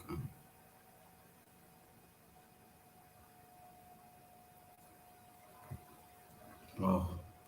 Network. Okay, so I have some questions. Let me quickly take the time to answer some of the questions we have here. Then the on practical aspect, how can we start? I think I said I'll share the link where you can learn on your own. And like I said, getting into digital, being part of digital, learning everything about digital is the process to start. The whole look abstract out. But where is the beginning? Any books on them, step by step things? There's no book. Don't be deceived. Digital is practical. There's no book to teach you digital step by step. How to do, and I've just told us that Google is the best teacher in the whole world. If you have a question, just type to Google how to. That is, there are people that they do how to YouTube in YouTube, different how to. So anything you want to do how to, and then ask people who are in that line. You've seen skit makers, you've seen so many things happening on internet. Sign up from the tool you want to use, sign up, and then almost all the tools online now have a knowledge base that you can learn from.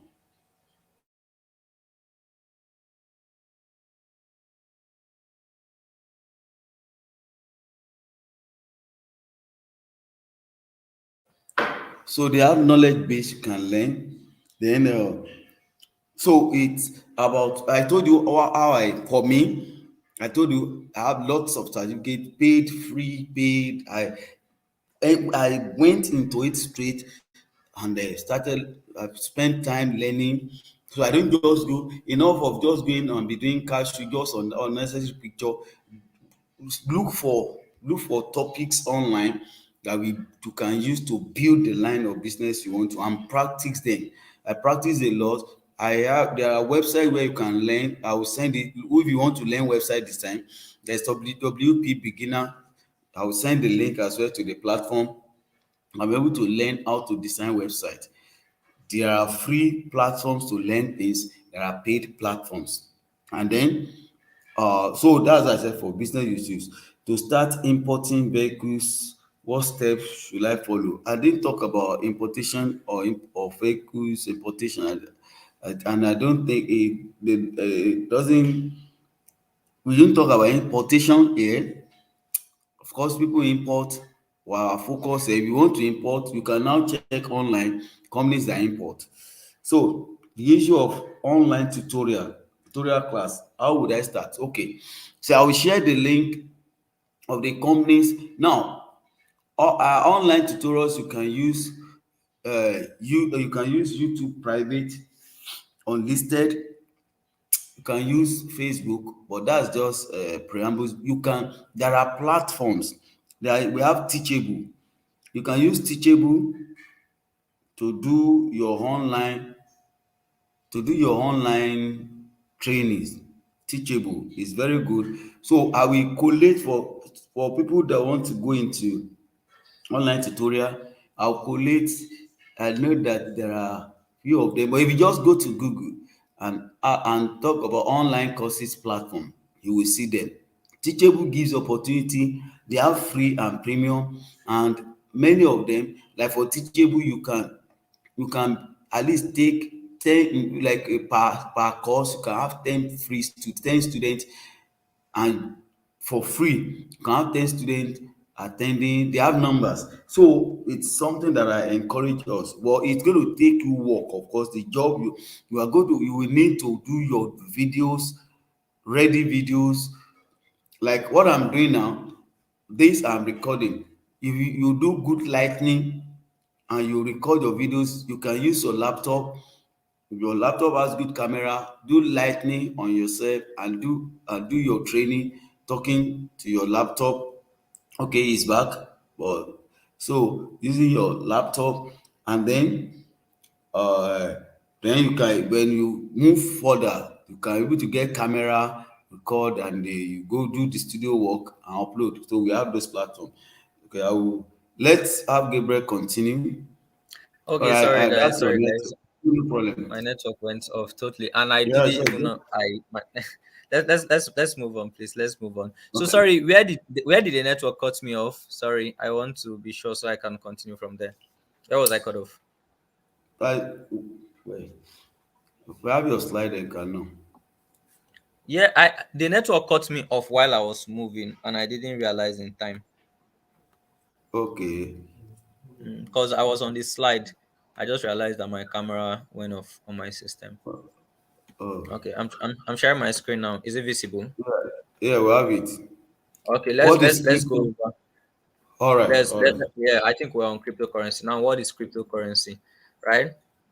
Cryptocurrency is digital money. I think I'll put it that way because the simpler it is for people to understand, I think the better they'll get the idea, right? Cryptocurrency is what? Digital money. It's crypto because it is protected by what? Cryptography. Hence the word what? Cryptocurrency. A currency that is protected by cryptography. Now, your crypto cannot be duplicated or destroyed. Now, what do we mean by duplicated? If I send you a coin, right? You cannot have a second. I cannot send to, okay, let's say I send Mr. A. I have 15 Bitcoin. Yes, I send Mr. A 14 of those Bitcoin. I'm going to have just one Bitcoin left. I cannot still take that 14 Bitcoin and send to Mr. B. Why? That's where the whole idea of the blockchain makes sense. Because now, as I've sent to Mr. A, it has been recorded on the blockchain. Yes. Now, this record is an open source, which means anybody with a transaction hash can view the transaction history and see that, okay, this particular Bitcoin has been sent. Now, once this transaction has been confirmed by miners, what do they do? Now, mining is the term used for what? Creating Bitcoin. Now, what happens? So long as the transaction has been approved by the miners, my 14 Bitcoin has been destroyed. Now, those miners are going to mine another 14 Bitcoin for the person receiving it. Now, how does this happen? There is an algorithm that is going to be solved. Yes. Now, the first miner to get there's a certain metric for calculating that. We're not going to go into mining of Bitcoin. That will be a class for another day if time permits, right? Now, once they get the algorithm, they have successfully what? Done that transaction, and then they are paid what they call what? Mining fees, right? So they get fees for creating those new 14 Bitcoin, which the receiver is going to receive. So that way, you cannot duplicate a transaction. You cannot send one same Bitcoin to two different people. It is not possible. So long as it has been recorded on the blockchain, you cannot bring it back. Because how the blockchain works, it works like flipping pages of books. Now, once this block is filled and you flip it, right, you're filling a second ledger. A ledger, if you go to offices and in your business schools, a ledger is just simply a, what's it called? A book. It could be a text, a long notebook where they record information, but it is a ledger, right? So that's the same case with Bitcoin. Once that ledger, once that block has been mined, you cannot go and unmine the block and try to be like, okay, let me unmine it, take my phone. It wouldn't work. It doesn't work that way. That's not how the blockchain works. So hence, this technology is like what? Really reliable. Yes. Now, that's why I say it cannot be duplicated or destroyed. You cannot go and destroy that block that has been mined. You cannot. Right? Now, distributed peer-to-peer network, P2P, right? Now, if I want to send money from Mr. A to Mr. B using my Access Bank, I'm going to have to send, the banks are going to have to be the ones sending. Here, the bank is acting what? As a third party. The bank is going to be the one doing all of that transaction and all. But in the case of cryptocurrency, it is not that, right? Now, I'm sending Bitcoin from my wallet directly to your wallet. There is no third party involved. There is nobody involved, right? Now, borderless. We talked about this earlier when we were giving an introduction into Bitcoin. I can send Bitcoin here to China. It might take just 2-3 minutes if the network is fast. If there is no clog on the network, if there is no congestion, the person gets the Bitcoin. No borders. I can send Bitcoin to anybody from anywhere without government hiccups and hitches here and there trying to cause bottlenecks and prevent transfer and then delay transactions, right? So moving on. What is Bitcoin? We finally come to this point. What is Bitcoin? Bitcoin was the first cryptocurrency created by someone called Satoshi Nakamoto. I don't know if it's a person, a man, a woman, a group of people. Nobody knows. He has been anonymous since creating the technology. He went into extinction, right? Now, Bitcoin is what? The first cryptocurrency that was first mined. The first block that was mined was what? Bitcoin. That was the first block. Now, the first transaction that happened on Bitcoin was it a certain amount of Bitcoin, is 3,000 or 300 paid to somebody, right? Now, he did that to test if what? this actually works, and it works, and it worked. And then since then, we had this great technology that has brought about a great revolution around the world, right? Transparent, we talked about open source. You can see what I'm doing in real time. If I've sent you crypto and I send you the transaction hash, you can trace the transaction. Okay, they will show you that what it is currently on this block yet to be mined, because the miners are waiting for so stuff and this and all of that and all of that, right? Very transparent. It's scarce. There is only 21 million Bitcoin, and there would only ever be 21 million Bitcoin. Now imagine a world of 7 billion people having to deal with just 21 million Bitcoin, right? That's far beyond scarce to me. It's rare, right? It's an open source. Like I told you earlier, it's open to everybody to see what's happening in real time. So that's that about that. Censorship resistance, there is nothing censored. Like, okay, you cannot see this information, it is confidential. You cannot see this information, it is confidential. Nah, it is not that way with Bitcoin. Everything is what? Open, censorship free, and all of that. Now, who created Bitcoin? Satoshi Nakamoto. We spoke over that. Pseudonymous computer scientist, creator of blockchain technology, brilliant solution to what? The double spend problem. He launched Bitcoin in 29 and what? Vanished into the thin air like Avatar. Now, let's talk about the double spend problem. What is a double spend problem? A double spend problem is it's simple. When you double spend one money, that's a double spend problem, right?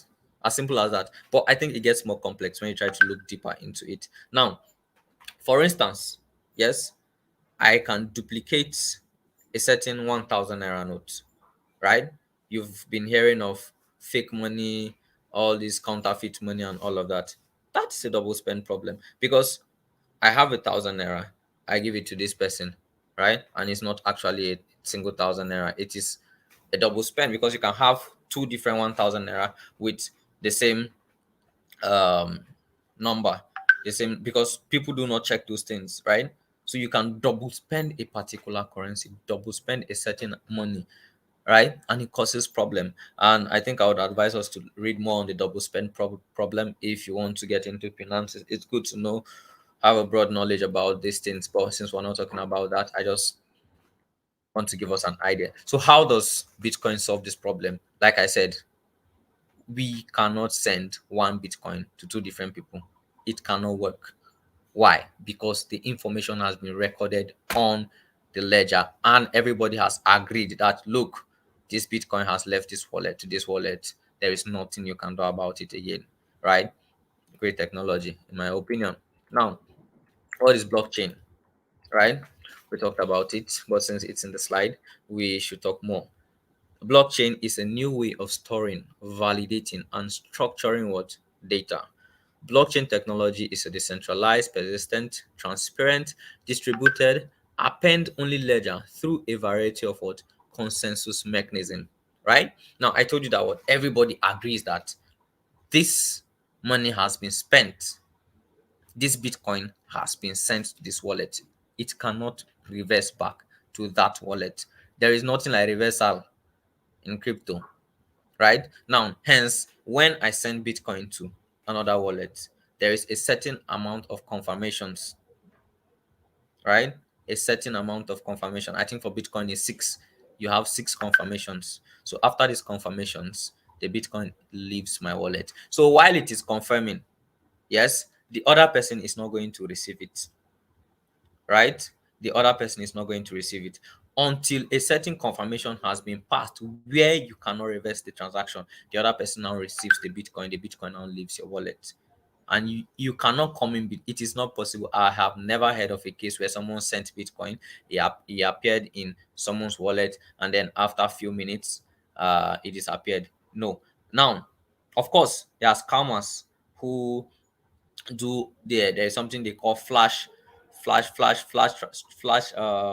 forgotten the name, but the Bitcoin flashes.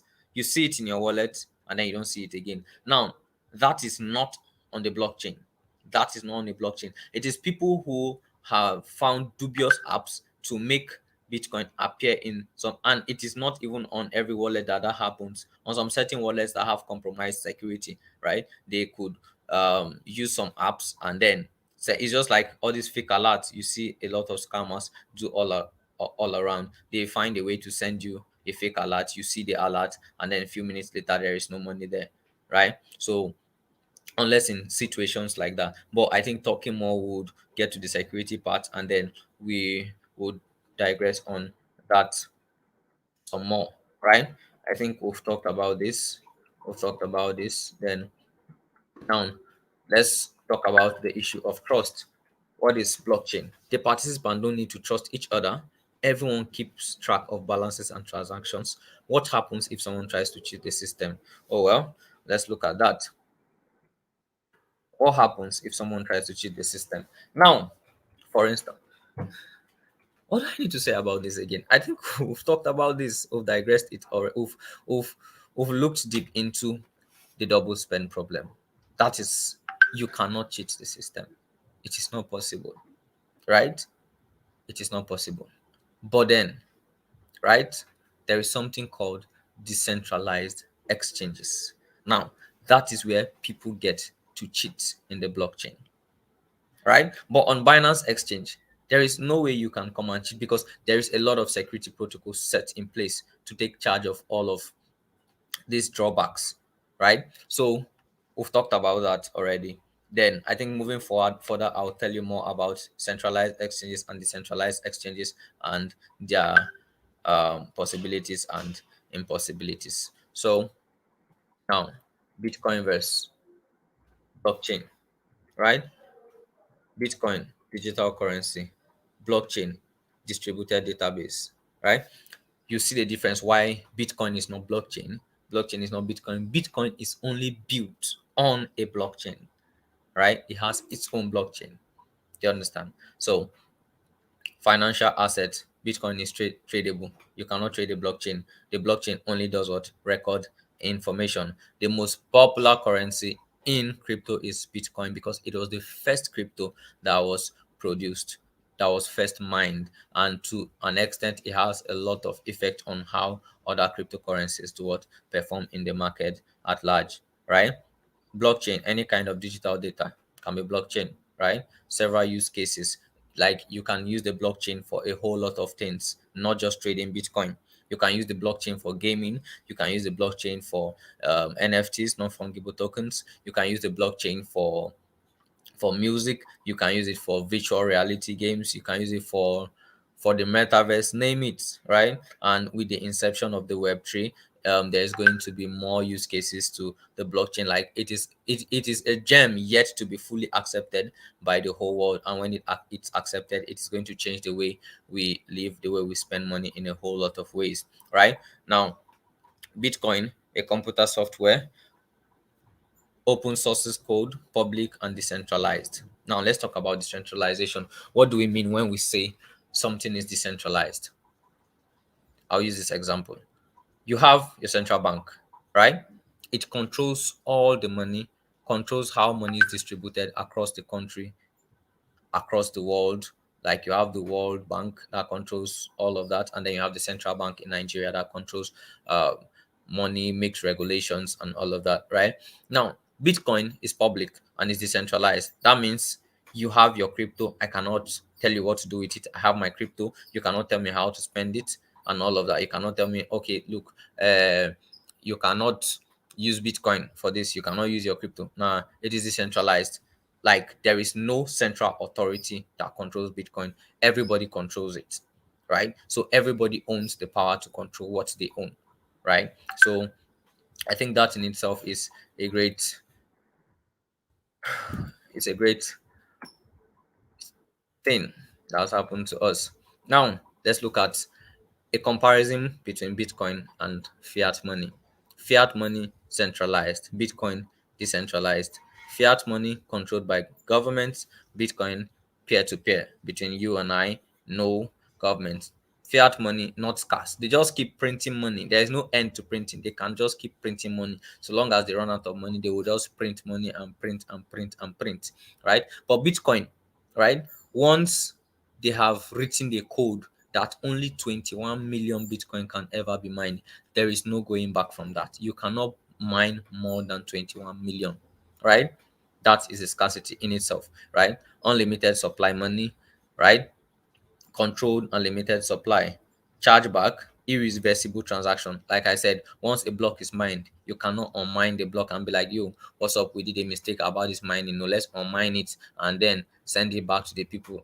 It doesn't work that way, right? Fast and cheap. Now for each transaction you're charged a very little and meager amount, comparing to when you're trying to send money from Nigeria to China or to Germany or to, there is a lot of charges involved. But a borderless Bitcoin that doesn't need any of those centralized or third party regulations is fast and is cheap. In a matter of minutes or seconds, in some cases, your coins are sent, right? Fiat money is so inefficient. God, Bitcoin censorship resistant. We've talked about all of that now. Um, oh, okay. Let's move on. Let's move on. Now, I would like us to take a look at this image, right? This image. Now, this is the whole case of what bank charges we're talking about. Now, Alice sends money first to the bank, right? Alice has lost what? Has sent $200. Alice is short of $200 in her bank to the bank, which is going to charge a fee of what? $14, right? This fee leaves the money leaves the bank and gets to Bob. How much is Bob receiving? 118 $184, right? The fees 7%. Processing time 3 working days. Do you understand? Now, that is the problem with your traditional banks. That is the problem with fiat money. Of course, we all need fiat money, right? We all need fiat money. But Bitcoin and blockchain is an investment that would save you from the rat race of this whole charade that has been caused by banks and continues to do what? Cause. Now, did you know the worldwide remittance made up to $689 billion in 2018, right? 7% of this money, right, sits at what? 48 billion in fees alone on bank charges. That is a whole lot of money. That is a whole lot of money that is being taken from people. And miners don't get paid. People who mine Bitcoin don't get paid. All they get is all of those mining fees, right? They get from mining your coin. They don't get, if I send Bob $200 from my wallet, Bob is going to receive what? $200 in his wallet. That is what he's going to receive. Do you understand? So this is a great innovation. This is a great innovation. Now let's look at blockchain transfer. Ali sends the same $200. Yes, blockchain takes $1 for what? Charges. If I want him to receive $200, I can just send what? $201. And compare $1 to $14. That's a lot of money. That's a lot of money in add-ons, right? Now Bob receives what? 199 naira. Fees of 0.5% from 7%, 0.5%. That is a whole large cut, right? Processing time 30 to 90 minutes. You get your Bitcoin in your wallet. Lesser sometimes, right? On January 15, someone paid $0.4 in fees to move $1 billion in single BTC transaction. If it was the banks, you are we all transact with the bank. We know how their charges are they are cutthroats, right? Now, this is just going to tell you how cheap the blockchain technology is. This just goes to tell you how easy it is to use the blockchain and why I think all of us should adopt the blockchain technology, right? So I think I'm dehydrated. Let's take a break of 15 minutes. So meanwhile, Mr. Ola, we could talk, probably get some questions and see what pops up. Then in 15 minutes, we would try to go live again. Mr. Ola, are you there? Mr. Ola? Yeah. All right. Yeah, thank you. All right, thank you. We could take a break, get some questions from people wherever they are confused before we forge ahead instead of me talking. God, it's so dry out here and my throat is almost getting dry. No. This the way it is. People are following. But it's, Yes, okay. let's see if people have some questions. Let's It's take some because of questions. the way we if they are going to ask question. Okay, let's know if there are any question online. Yes, So please let's have your question. I think I have a private chat. Okay, let's have if you have any question online, and then uh, please any question crypto. But I think you, I'm thinking that if you just round up, round up. Okay, then we'll if ask the you questions. Okay, all right. We let's get back to it. Let's get back to it. Please a minute. Let me get something from my desk.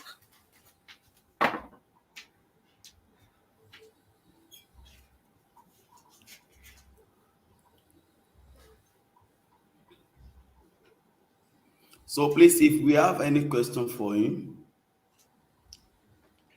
I think they should just get out our questions, and like you said, we should Yeah. ride on till So yeah. till So the end of. you can continue. I will collate there because we are Mhm. collating questions from WhatsApp.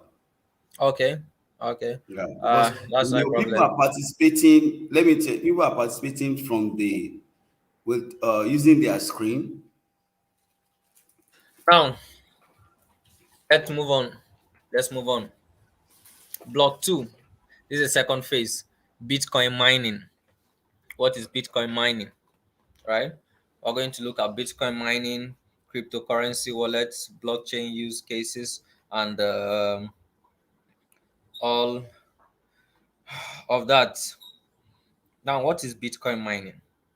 Right? Mining, simply, right, is the process of creating new Bitcoin by solving puzzles, right?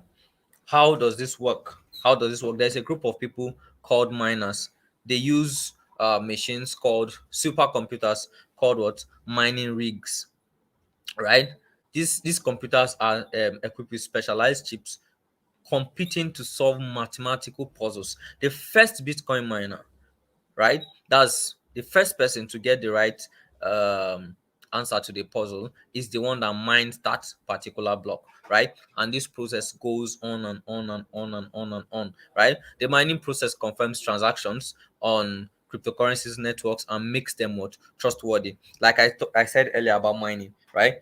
Once a coin is mined, the transaction is recorded on the block, and there's a series of what mathematical puzzles, right? So there is multiple miners. There are thousands of miners out there trying to solve. It's not like miners are a group of people in one room that take charge of all of. No, even you can be a miner if you own a mining rig, right? If you have the right equipment to set up and get a mining rig 247, right? There is competition. This puzzle is done. It's not like it's done. It's not like you're carrying pen and paper trying to solve. Okay, x plus dy dx, all of that is equals to cos this and it. Now, supercomputers run this arithmetic. They run this algorithm through their systems, and the first computer to solve the problem, right, mines that particular block and the next block, so there are millions of transactions that go on daily, right? And these computers do this work continuously non-stop, right? For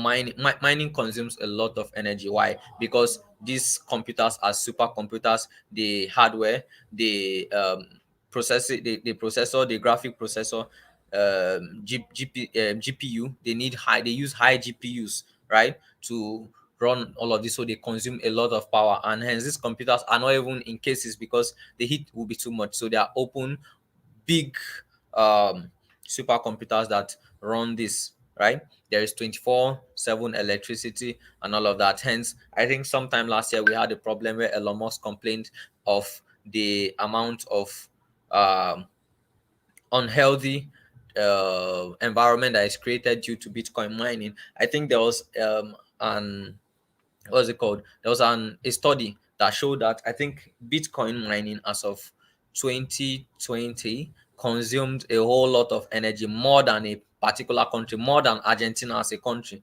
That's a whole lot of energy from mining alone. So it was harmful to the ecosystem, and people were suggesting we bring out greener ways to mine Bitcoin. But regardless, that's what mining is all about. Mining just entails a group of supercomputers owned by various people trying to solve puzzles and come up with a solution to that particular puzzles. And the first person that comes up with the solution mines that particular block, right?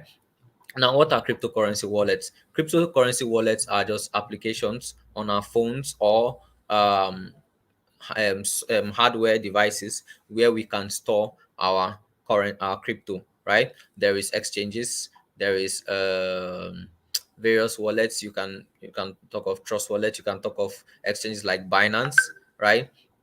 Where you can store your crypto online and all of that, and it is very, very secure, right? Now, Binance, as the number one exchange in the world, is like the most secure exchange out there, has the most tight policies, has the highest restrictions, and it makes everything smooth and super super easy and cool to use, a very user friendly interface and all whatnot that you can think of, right? Now, what are the blockchain use cases, right? Remittance, supply, healthcare. Now, I know of a coin that was built to help healthcare. How does it help healthcare? The coin was built in such a way that all of the mining proceeds mostly are going to build hospitals in Africa. And the guy was focusing on Benue State as a starting point, right? He was someone from Benue. So he would mine, get most of the proceeds from the coin from the pre-sale. I think it was during the days of ICO. He wanted to do an ICO and all of that. That's a great help to healthcare. Supply chain helps to supply a whole lot. Remittance help to remit your crypto. I mean, that's straightforward, right? The Binance ecosystem. Now let's look at the Binance ecosystem as a whole, right? I think we've talked about mining, but if you want to take a look at this, since you said you're mirroring it, right? Mining is the process of adding transactions to the blockchain. Miners do what? Verify and validate new blocks. Mining in a few steps. The miner collects pending transaction, creates a candidate block, try to find a valid solution for that block, which is the puzzle we talked about. The first miner to find the solution validates their candidate what block, and then they do what? They are the ones that have mined that block, right? And then they get the block reward, newly generated coin plus fees, right? Now, let's talk about Bitcoin halving. Now, every 4 years, the block reward is reduced by what? 50%. After every 4 years, we have Bitcoin halving. I think the last halving happened last year. Yeah, so after 4 years, we're going to have another halving where the block reward, as the fees the miners get for mining a particular block, is going to be reduced by what? 4%. And this fee is not really that much, but it's worth something after multiples of transactions, right? Now, let's move on. Mining. Each participant rolls a 12-sided dice, right? Now we're getting into the whole mining process. The first to get X less than 6 3 times in a row wins the prize, right? So let's say X is 5, right? And you roll the dice, you get 4. You roll the dice, you get 5. You roll the dice, you get 3, right? Now, raise the difficulty. If the number of participants increases, right? X is less than 4 3 times in a row. X is less than 2 3 times in a row.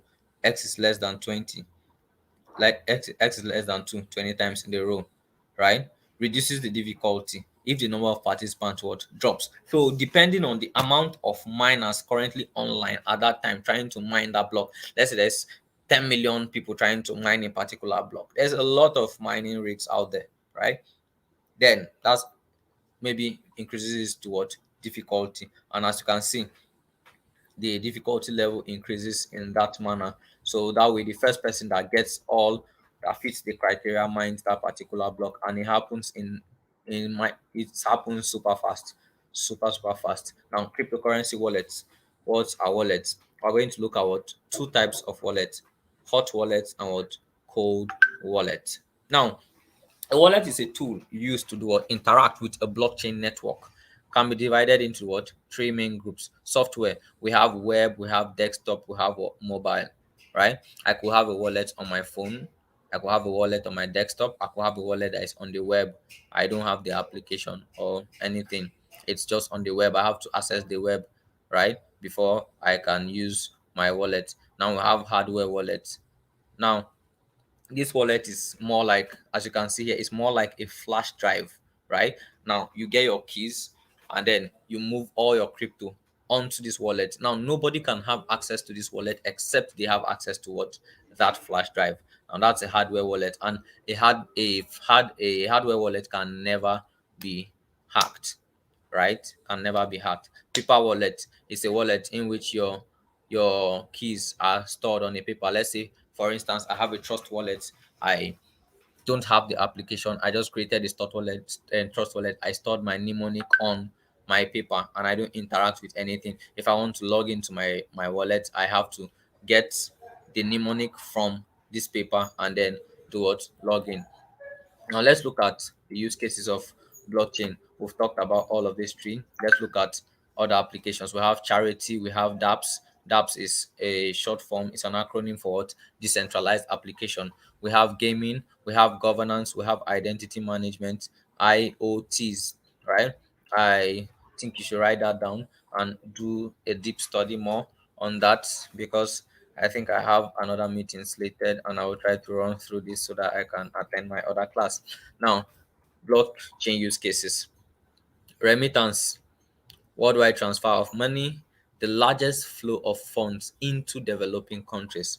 Nigeria, I think, is the second highest country that spends But Bitcoin sorry, in the whole, right? Sorry? for you to prove you can be able to handle them together, since we have some questions. So I'm thinking with you because it's what we've talked about. But I think this we need to, as we do really need some clarity. So, which altcoin will you recommend that we should purchase on Binance? Uh, Purchase on And Binance. I I I that's always get this okay. question. I always get this question.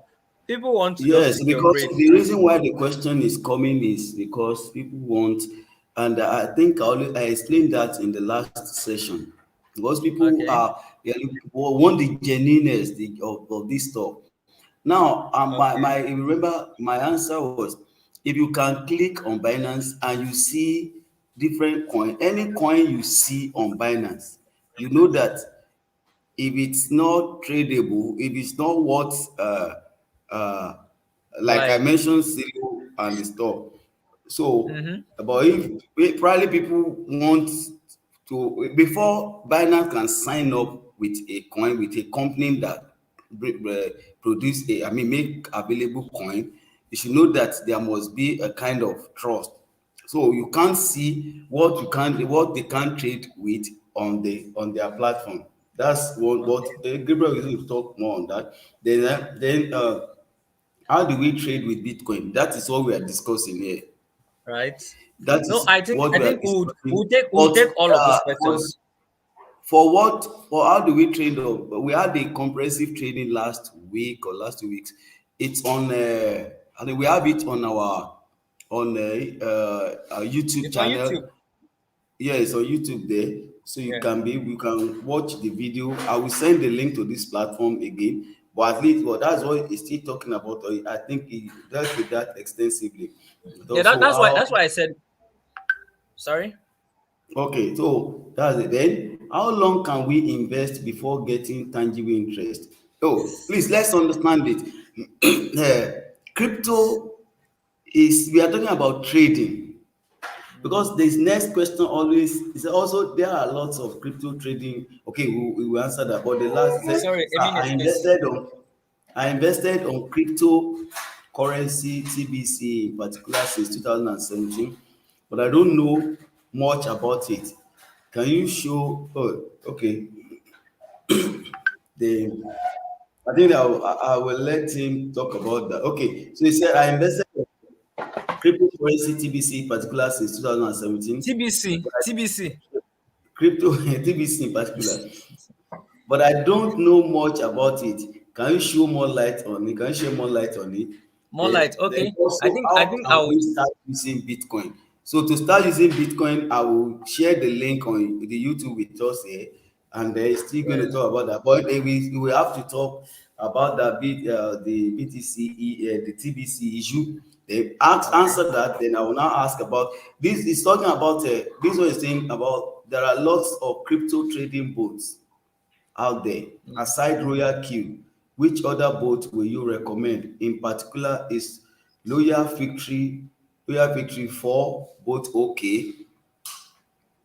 And Okay. I okay, think I should be taking the questions one after the other because I might skip some. So let's take okay, the first four questions. I think the first question was what coin would I advise you to buy? yes, I would advise you to just go and do what? Do your research, get you a tutor. I think the problem basically we have that people always end up saying Bitcoin is a scam is they get into cryptocurrency, they don't get the knowledge, they don't get someone to guide them, and then they just jump into the markets. Look, you cannot drive without going through a driving school, or at least being taught, or at least going through the process of learning how to drive, right? But people come into Bitcoin and into crypto and they want to just okay look at the market, buy a particular coin and then expect to make profit off of it. It really doesn't work that way, right?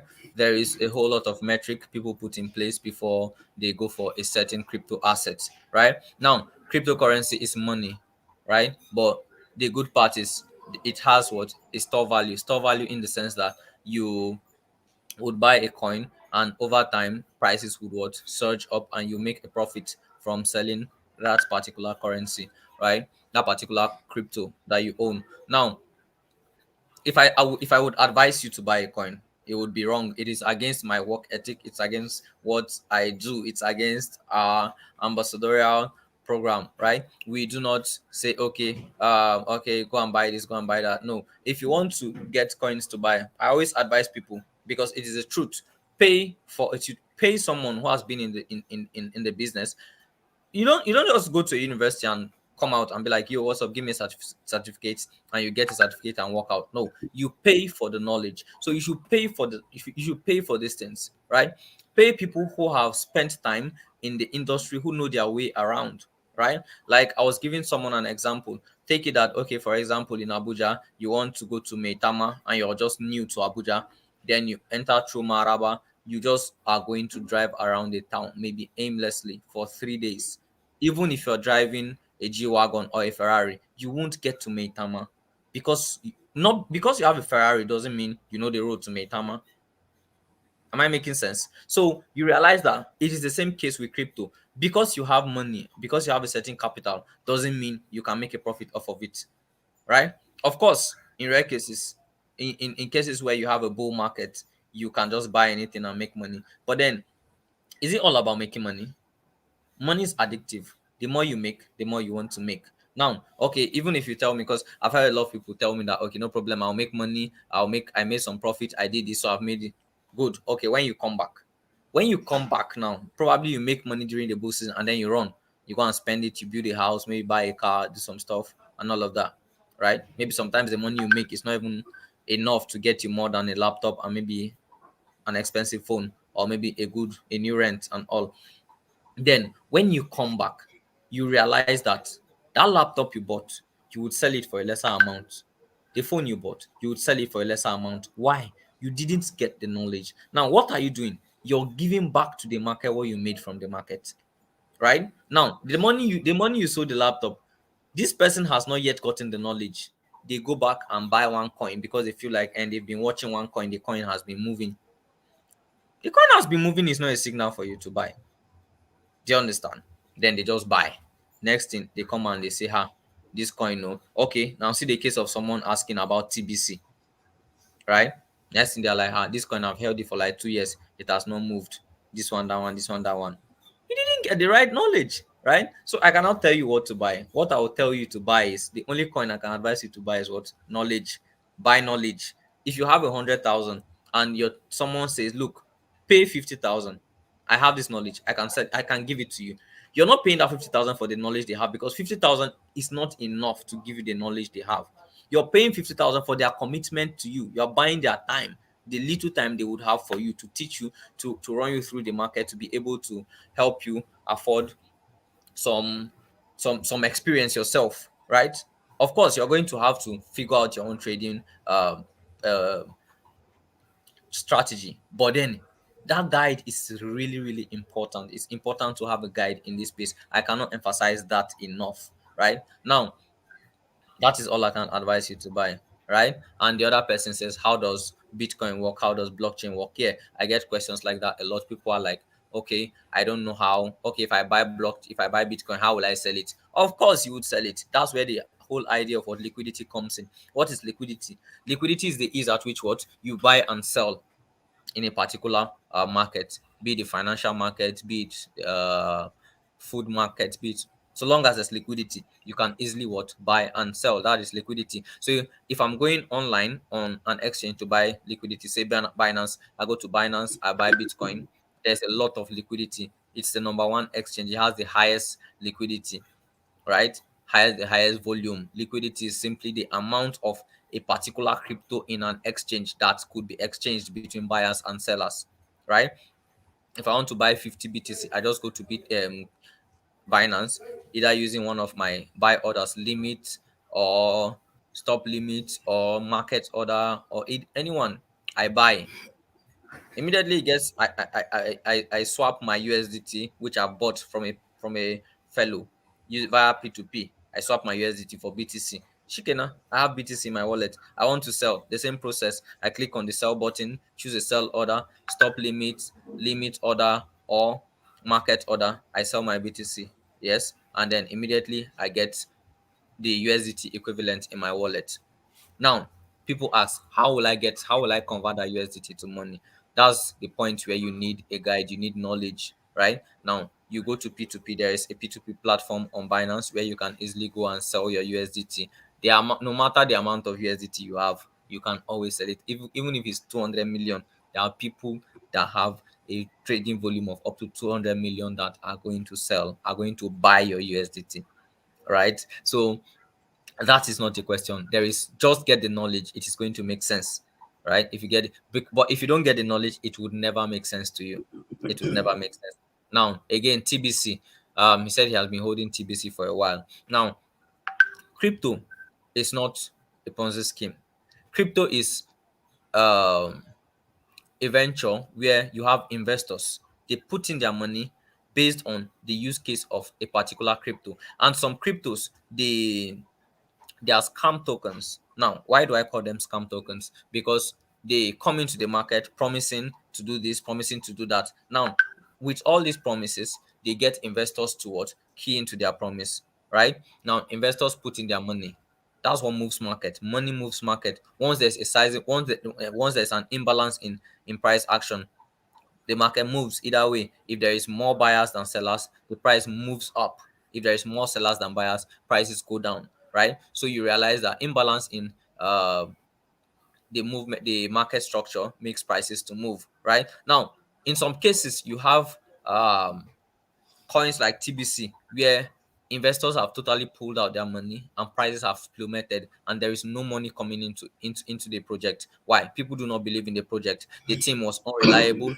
The team was not able to deliver on their promises. Their blockchain had probably slow. The blockchain they built on, maybe it had it was slow, it wasn't fast, their blockchain had bugs, right? There's a lot of things that make coins to crash and prices plummet and probably never see the light of day again in like years. They are just there, they are stagnant, they are not moving in years. Why? Because there is no money going into that particular asset, right? You see money going into Bitcoin prices moved. You see money going into Ethereum, you see money going into BNB because people believe in that project. People are out here to make money, and there are people who believe in the technology. A lot of people are here for the technology, right? So they are investing in it, hoping, because the blockchain technology has not been fully accepted by the world. We are struggling to have that breakthrough whereby governments, institutions can be like, okay, we are accepting Bitcoin as a form of payment, we're accepting this particular coin as a form of payment, right? Now you have coins like BNB. They would always move. Why? Because they're always in demand. People use them to pay gas fees, people use them to trade on pancake swap, People use them to bridge BSC, that's BAP20 coins. And right, you have use cases. Now, what's the use case of TBC? If we're looking at the use cases, Bitcoin, you could see clearly we stated the use case of Bitcoin there. And as such, people are interested. Oh my God, my light just went off. People are interested, right? People are interested in the use case. And such, the prices would always move. Prices will always move. So that's that about NEPA is good. That is that about TBC, right? Now, um, I think I hope I answered your questions. The questions I've received so far. Yes. Those So the other question is on the boat. Kill the what Royal Q and then some other. real queue Now, and others. honestly, right? I do not advise people to use boats. Honestly, I honestly do not advise people to use boats. Why? Because you're just venturing into a new field, and the first thing you want to do is to get help. The first thing you want to do is to get a shortcut. I really do not believe in shortcuts. I believe in process, right? I believe in an ideal process. What's the ideal process? You learn, you have first-hand knowledge, you know how to buy, you know how to sell, you learn your technical analysis, you learn fundamental analysis, right? You learn how to do a whole lot of stuff. You learn how to use your decks, you learn how to bridge, you learn how to use various exchanges. That way you're in the market, right? You're in this crypto market yourself, so that way you know what you are doing, right? You know what you're doing. So instead of you just coming and then next thing you're looking for boats, you use Royal Q, use this one. I've heard more sad stories about boats than good stories. To be sincere, I've heard more people complain of how boats ruined their accounts, how they woke up and saw their account totally wiped out and they had nothing, and then probably the Royal Q boat crashed. One thing. Do you understand? So once Royal Q boat crashes, another one will come up and people will subscribe for it because people want it easy. That's the sad truth. People want to get everything easy. They want everything given to them on a platter, So right? So that's my advice about okay, boots. let's I talk don't I don't again. use We are boots. I don't maximizing use boots. time. So let me Yeah. quickly answer the question. Okay, continue. Yeah. I think I'm done about boots. So if there's more questions, they should So, come in. but let's now say, because I know so many people that they engage both, and Okay. Real Q was trading on Binance, but that was until December or thereabout. What happened? I think it crashed. It crashed. Okay, There was a whole lot of cases of people saying their wallets got breached. Their wallets got breached. But there is a lot of people. That's why I said you get the knowledge. People without the knowledge give the bots access, right, to their keys and all of that, and then that way they are exposed, right? In crypto, you never give people access to your private key. Only you, the owner of that wallet. And some people don't restrict their bots, right? I didn't say bots are bad things. Yes, they work. They work for people. But that's where the knowledge comes in, right? People gave access to bots to just keep trading for them because they were happy. They would put maybe $100, come, the boat has traded and made like $200 too. They are so happy. They leave everything. Then one morning you wake up, all of probably the $500 to $700 you had accumulated from your $100 account plummets to probably $10 or $15. It's heart wrenching, right? So a whole lot of people, there was a whole lot of bad reviews about the Royal Q boat. So literally, that's what happened. That's what happened. I think and the boats are open to hacks. You can hack a boat once. Okay, let's say I hack a boat company and a lot of people's wallets are connected to that boat. I am just going to send a whole lot of crypto directly to my wallet. I just withdraw. But then you can disable withdrawal, and a lot of people literally didn't know that. A lot of people didn't disable withdrawal, so people could manipulate those bots and withdraw their crypto, and it was a sad time. But hopefully okay. everybody got. So, in a nutshell, it's not advisable to use both. It's good to do it yourself. The Yes, Nigerian Stock Exchange. it's good. All right. So, I think that's all. So, if you want to know, like the question I've had, every other question we can watch the video, because the other question is talking about after investing, sir, how is the interest or profit withdraw? I think it talked about the in Nigeria we can only for now, because of the ban, the stuff, we can only do P2P, and the liquidity is very clear. Everybody, it's something, so you can easily collect, you can easily make withdrawal, you can easily change dollar to naira, you do P2P. And I think that's because if you invest, you trade, and you want to withdraw, it's there. Okay, and then so for those who, how do we start investing in cryptocurrency? What I'm going to do, of course, but first I attend to so many questions. So these days I share responsibility. So Gabriel's line number is going to be on the platform. But before you ask him any direct question, please watch the video on the YouTube first, because some of the questions we've already dealt with that in the cryptocurrency class. So, what are the less risky and most profitable aspects of trading crypto that you can teach and advise? Talking about arbitrage, futures, sports, sports, etc. Okay. I think the less Less risky is it risky less and most risky, profitable aspect most of profitable. trading. You cannot have something that is less risky be the most profitable. The higher the risk, the higher the profit. That's just the simple truth. The higher the risk of these things, the higher the profit. Now, I think the why primary do I thing say is just have to believe crypto as the way yeah, you yeah. just believe You have crypto as you do buy and selling in the regular right. physical market. That is the that's the first step. So if, for example, let's say whatever the business you do, a genuine business that you do, the same way you do buy and selling, the same way you know that, oh, if I go to the market, oh wait, if I this particular product is going to, by the so season is going to, for example, let me use palm oil that I know of the season. I think So you want to yeah. say, yeah, so let me use palm oil for example. So we know there are peak season, and we already understand when you have palm oil in the market and when you don't have palm oil in the market.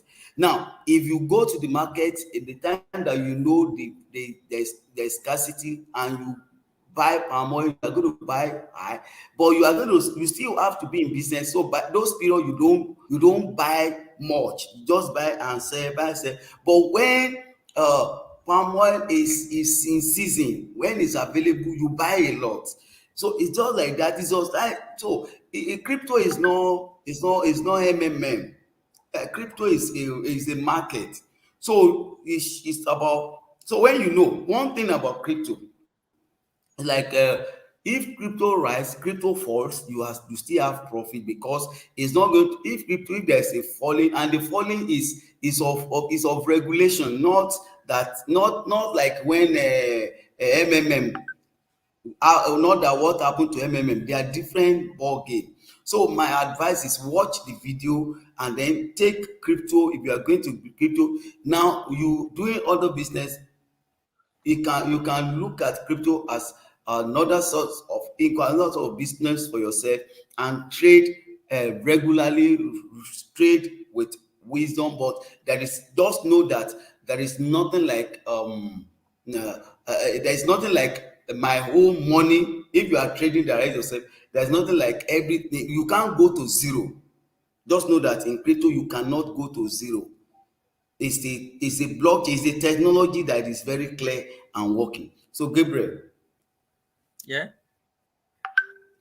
Yeah. So about that, how less risky and most profitable. Like I said, you cannot have less risk with more profit. That's one thing to eat your cake and have it. But I think the less risky part of crypto is P2P on Binance. P2P on Binance is it's amazing. It's amazing. That's if you know how to use it. If you learn the do's and the don'ts, it's really amazing. There is no way you would lose money on P2P. And then it all depends, right, on your ability. It's all patience. It's all patience. Crypto is patience. But first, like I said, I would never say this enough. Please learn about it first. Now, like on P2P, there's P2P, there's arbitrage, there's spot, there's futures. You cannot just come into crypto and go and start trading futures. It's a death trap for you. You need to understand. You need to understand a lot about it. You need to understand you need to grow your market psychology. You need to train your emotions. You need to train your emotions, like be intentional about it. Train your emotions to not succumb to a whole lot of things, right? You figure out your own personal trading strategy, because what works for me might not work for you. My strategy might be different from you. Okay, let's say my strategy is to get 10% off of a trade, right? Now, you don't know probably I'm opening a trade at $100,000. 10% I've made $10,000, and probably I'm okay, right? Now you're entering the same trade with $100, right? 10% you've made $10 and you're not okay. And probably next thing we have a crash in the market and prices go down minus 50%. You've lost $50. I made $10,000, right? So do you get how building your own personal strategy based on your wallet size, based on your personality, is very, very important, right? It all boils down to getting the right knowledge and knowing what you're doing, right? Now, spot trading, right? Spot trading, you cannot just jump into spot trading. Okay, why? The first question, the question I always ask, why did you buy the coin you bought? A lot of people tell me that, I saw the coin pumping. That's they are going to use it as exit liquidity, right? They'll use it as exit liquidity, and then you are just going to be there holding the coin for forever, waiting for prices to come back up so that you make money, right? No, get knowledge. And even without the right knowledge, you cannot do arbitrage. You don't understand the theory of gas fees. Let's say you probably bought on another exchange for a lesser amount. You want to send to another exchange. Now you are going to probably make $20 from that trade, and then your gas fee is $20. How do you make money? It's a waste of time. You might even lose some money, right? The right knowledge always, you can Thank always make you. money. Thank You you, can always make money. Gabriel. Thank you for your time. You're We welcome. to round up, but I have a question. I will. Okay, I'll just be answering that question to round up. So, Gabriel, thank you. You're So welcome. I will, like I said, what I will do is that those that want to will have interest in Binance will join our group so that you can be able to help them. I thank you for we call you always respond. Thanks so much. Yeah. You're welcome. So yeah. So back to someone asked a question as regard to affiliate. I'll just do that briefly as we round up, and I'll just tell us other opportunities. Now, you have a platform where you pick products to resell. How do you sell? I'm answering the question for the person that asked question as regards to affiliate, and I'm using that to answer for all, to answer to all of us that probably have something like that. So what you do is that you have that is where you have your landing page. So that's automatically a landing page. So you need to work on your the type of product determines the platform. You either use Facebook or Instagram. So what you do is, remember I talked about content creation. Go over this video. I talked about content creation. So what you do is that on your Facebook, let's use Facebook. There you do with other Instagram. I'll talk about it. On your Facebook, you create content around products. When you create content around the product, on your page now, you want to make a post, you copy the link. You copy the link of that product from that platform. Before you copy the link, you have to sign up. When you sign into your account, when you sign in into your account on that platform, on that place where you bring in products, they will give you links. They'll give you links for the product. So you will copy the link of that product to your Facebook or your Instagram. In Facebook, you can do long story, but if Instagram, you can only do video or short video, image, and short text. Either you do video with the link, you now have the link of the product you are selling, if it's a video and a link, or you use the image of the product and short story. That's on Instagram, and add the link. On Facebook, you can do explain more. On Facebook, add the link. So once you add the link, you put the image. Now if I read and click, it takes me to where you have the product. So, and it means that your content must be rich, and then don't stay on just now. Let me tell you how do I use organic. I join groups. So if you have an affiliate, join groups, lots of groups. You need to join so many Facebook groups. So that helps you to share your, when you have it on your, after you have launched it, is already, you have it as a post on your page, you can be able to share to as many groups that you belong to. So that's the way to use organic. You share to the groups. Don't forget, you have text, you have a description content, then you put the link of a product, so that when they click, they will buy. So you have talked about the product, so then you share it to different groups. That's number one step. Number two, you run promotion, you run ads around it, and then you must, when you are running ads, you must do, I failed a lot when it comes to targeting before I was able to get it. You must go into targeting and target the right people, the right age, the right location. Those things are important. And now for you, that landing page of product, that if it's the company that will supply, then you must know the community they cover. But if it is you that will supply, that's drop shipping, then you must be able to work on logistics, how you do logistics. So with that process, so once I see the product, I click, it takes me to your landing page.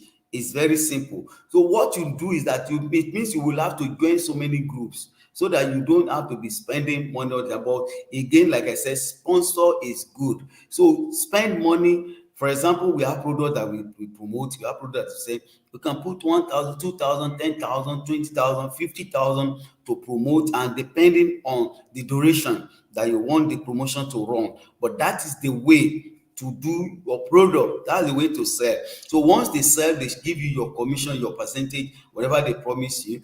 Maybe some companies, they pay end of the month, but that's the way to run your affiliate. And then on Facebook, again, on WhatsApp or other platform, you will share them. You have the image of the product and write something like contact me to, if you want, or you just put the link there. So as the person click the link, it takes them to where the product is. Then you can use events. You can use events to sell products. Many people don't know. You can create events. You can do a YouTube live, Facebook live to talk about a product, and under it you already put your link. So when you call us, when you call people for YouTube live and they attend the program, they talk about this program can do it, this product can do this, can do that. Click the link below, and people click link. That's how you do. And then if you have, for example, if you sign up on eventbrite.com, you're able to collect people's email, phone number to follow up on people that attend your event or people that are registered. So you're able to introduce the product to them more deeper, and they can be able to, by the time they read about the product, that's how you're able to win them. So I think I've answered that. So what we're going to do is that, and I will share for those who want to really do trade crypto. We have a group that you can always have continuous support. We have a group for that on WhatsApp. We've created that group. But watch the video, please, so that the question you are going to ask will not be like bringing us back all again. At least you have been able to ask a question in the line. Then, like I said, we have the internship. I'm going to because of it's of private. When the internship is going to start, I will inform the house. It's going to involve Aranto, because we are in the internship program is going to be planning to train people in digital marketing, giving a kind of opportunity, long-time training, and after the training, you have job. We connect you with so many accounts that we run, that we manage. That's the way I want to do it. That's the way we plan to do it. Then now on the platform, like I said, I will share with us links that we can access free training and paid trainings to improve, to help ourselves. There are different platforms like that. So I will share with us on the platform. So if you still have any further question, please don't hesitate. Now that you have the group, you can always ask questions. And the link, and if you have a confused link, we will check it on Google, there's a way to check if a link is genuine. If they, for example, if they say a federal government is doing this, I always say that you can check on Google if it's genuine. Whatever they tell you,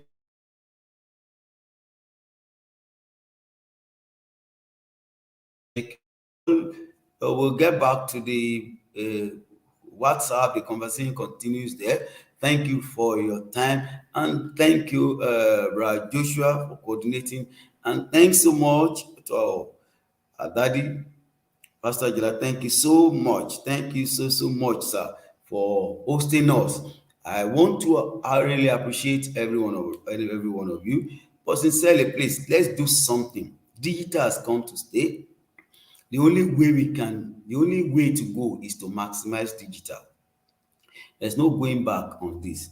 Read everything available on digital transformation, and make it as you may say, oh, where I am, you don't know what happens 10 years back. They may not need smartphone in your area. I mean, but just to think of what happens with 20 years back. I told us of 1998 when we were doing what does. I mean, if you register for computer training that time, that is the first one. What you do first 1 month, 2 months is on DOS. That's you practice on DOS, win, C, DOS, / all the stuff. Command. Now, I mean, we have moved from that. Nobody goes to DOS again. Nobody goes to DOS.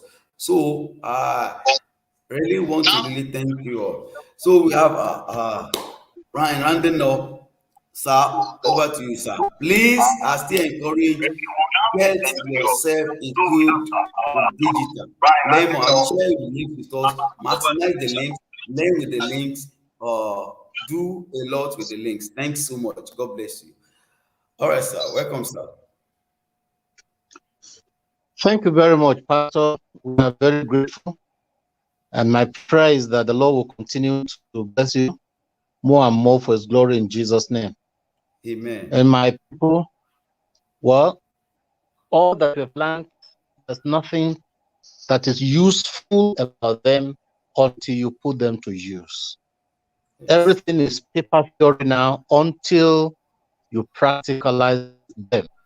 So please, before you leave the meeting, Brother Joshua, please help me make sure that everybody writes down at least 2 things they want to begin to do today based on the knowledge they've gained. 2 practical steps that they are going to take today, not tomorrow, today, before they leave the place. Once again, Pastor, we are very grateful. My prayer is that the Lord will bless you mightily. Amen. Let's pray together. Our Father in heaven, we thank you for starting this program with us in your name. And we thank you, Lord, for how far we have come. Thank you for the instruments you have used to enlighten us, to help us, to teach and train us so we can become better and we can know more. Father, I pray that you will help us to move from being hearers to doers in the name of Jesus. Amen. Help us to take action on what we've learned, and help us to begin now, to begin today, so that the knowledge will not be wasted in the name of Jesus. Amen. Father, we pray that you continue to guide us and lead us so that the next steps, new assignments, we'll be able to do them. Thank you, Father, for the organizers again. Thank you for their availability. They've spent so much for this program. I pray they will not lose their rewards. Thank you, Lord, for the answer. In Jesus' precious name, Lord, we pray. Amen. Amen. Amen. Thank you, sir. Thank you very much. So, like as I mentioned about internship, I'll let you know, sir. We will collect list from there. Those that want to go into the website design, digital marketing, we adopt them and we can connect them so they can be there and do business with anybody all over the world. Okay. Mm.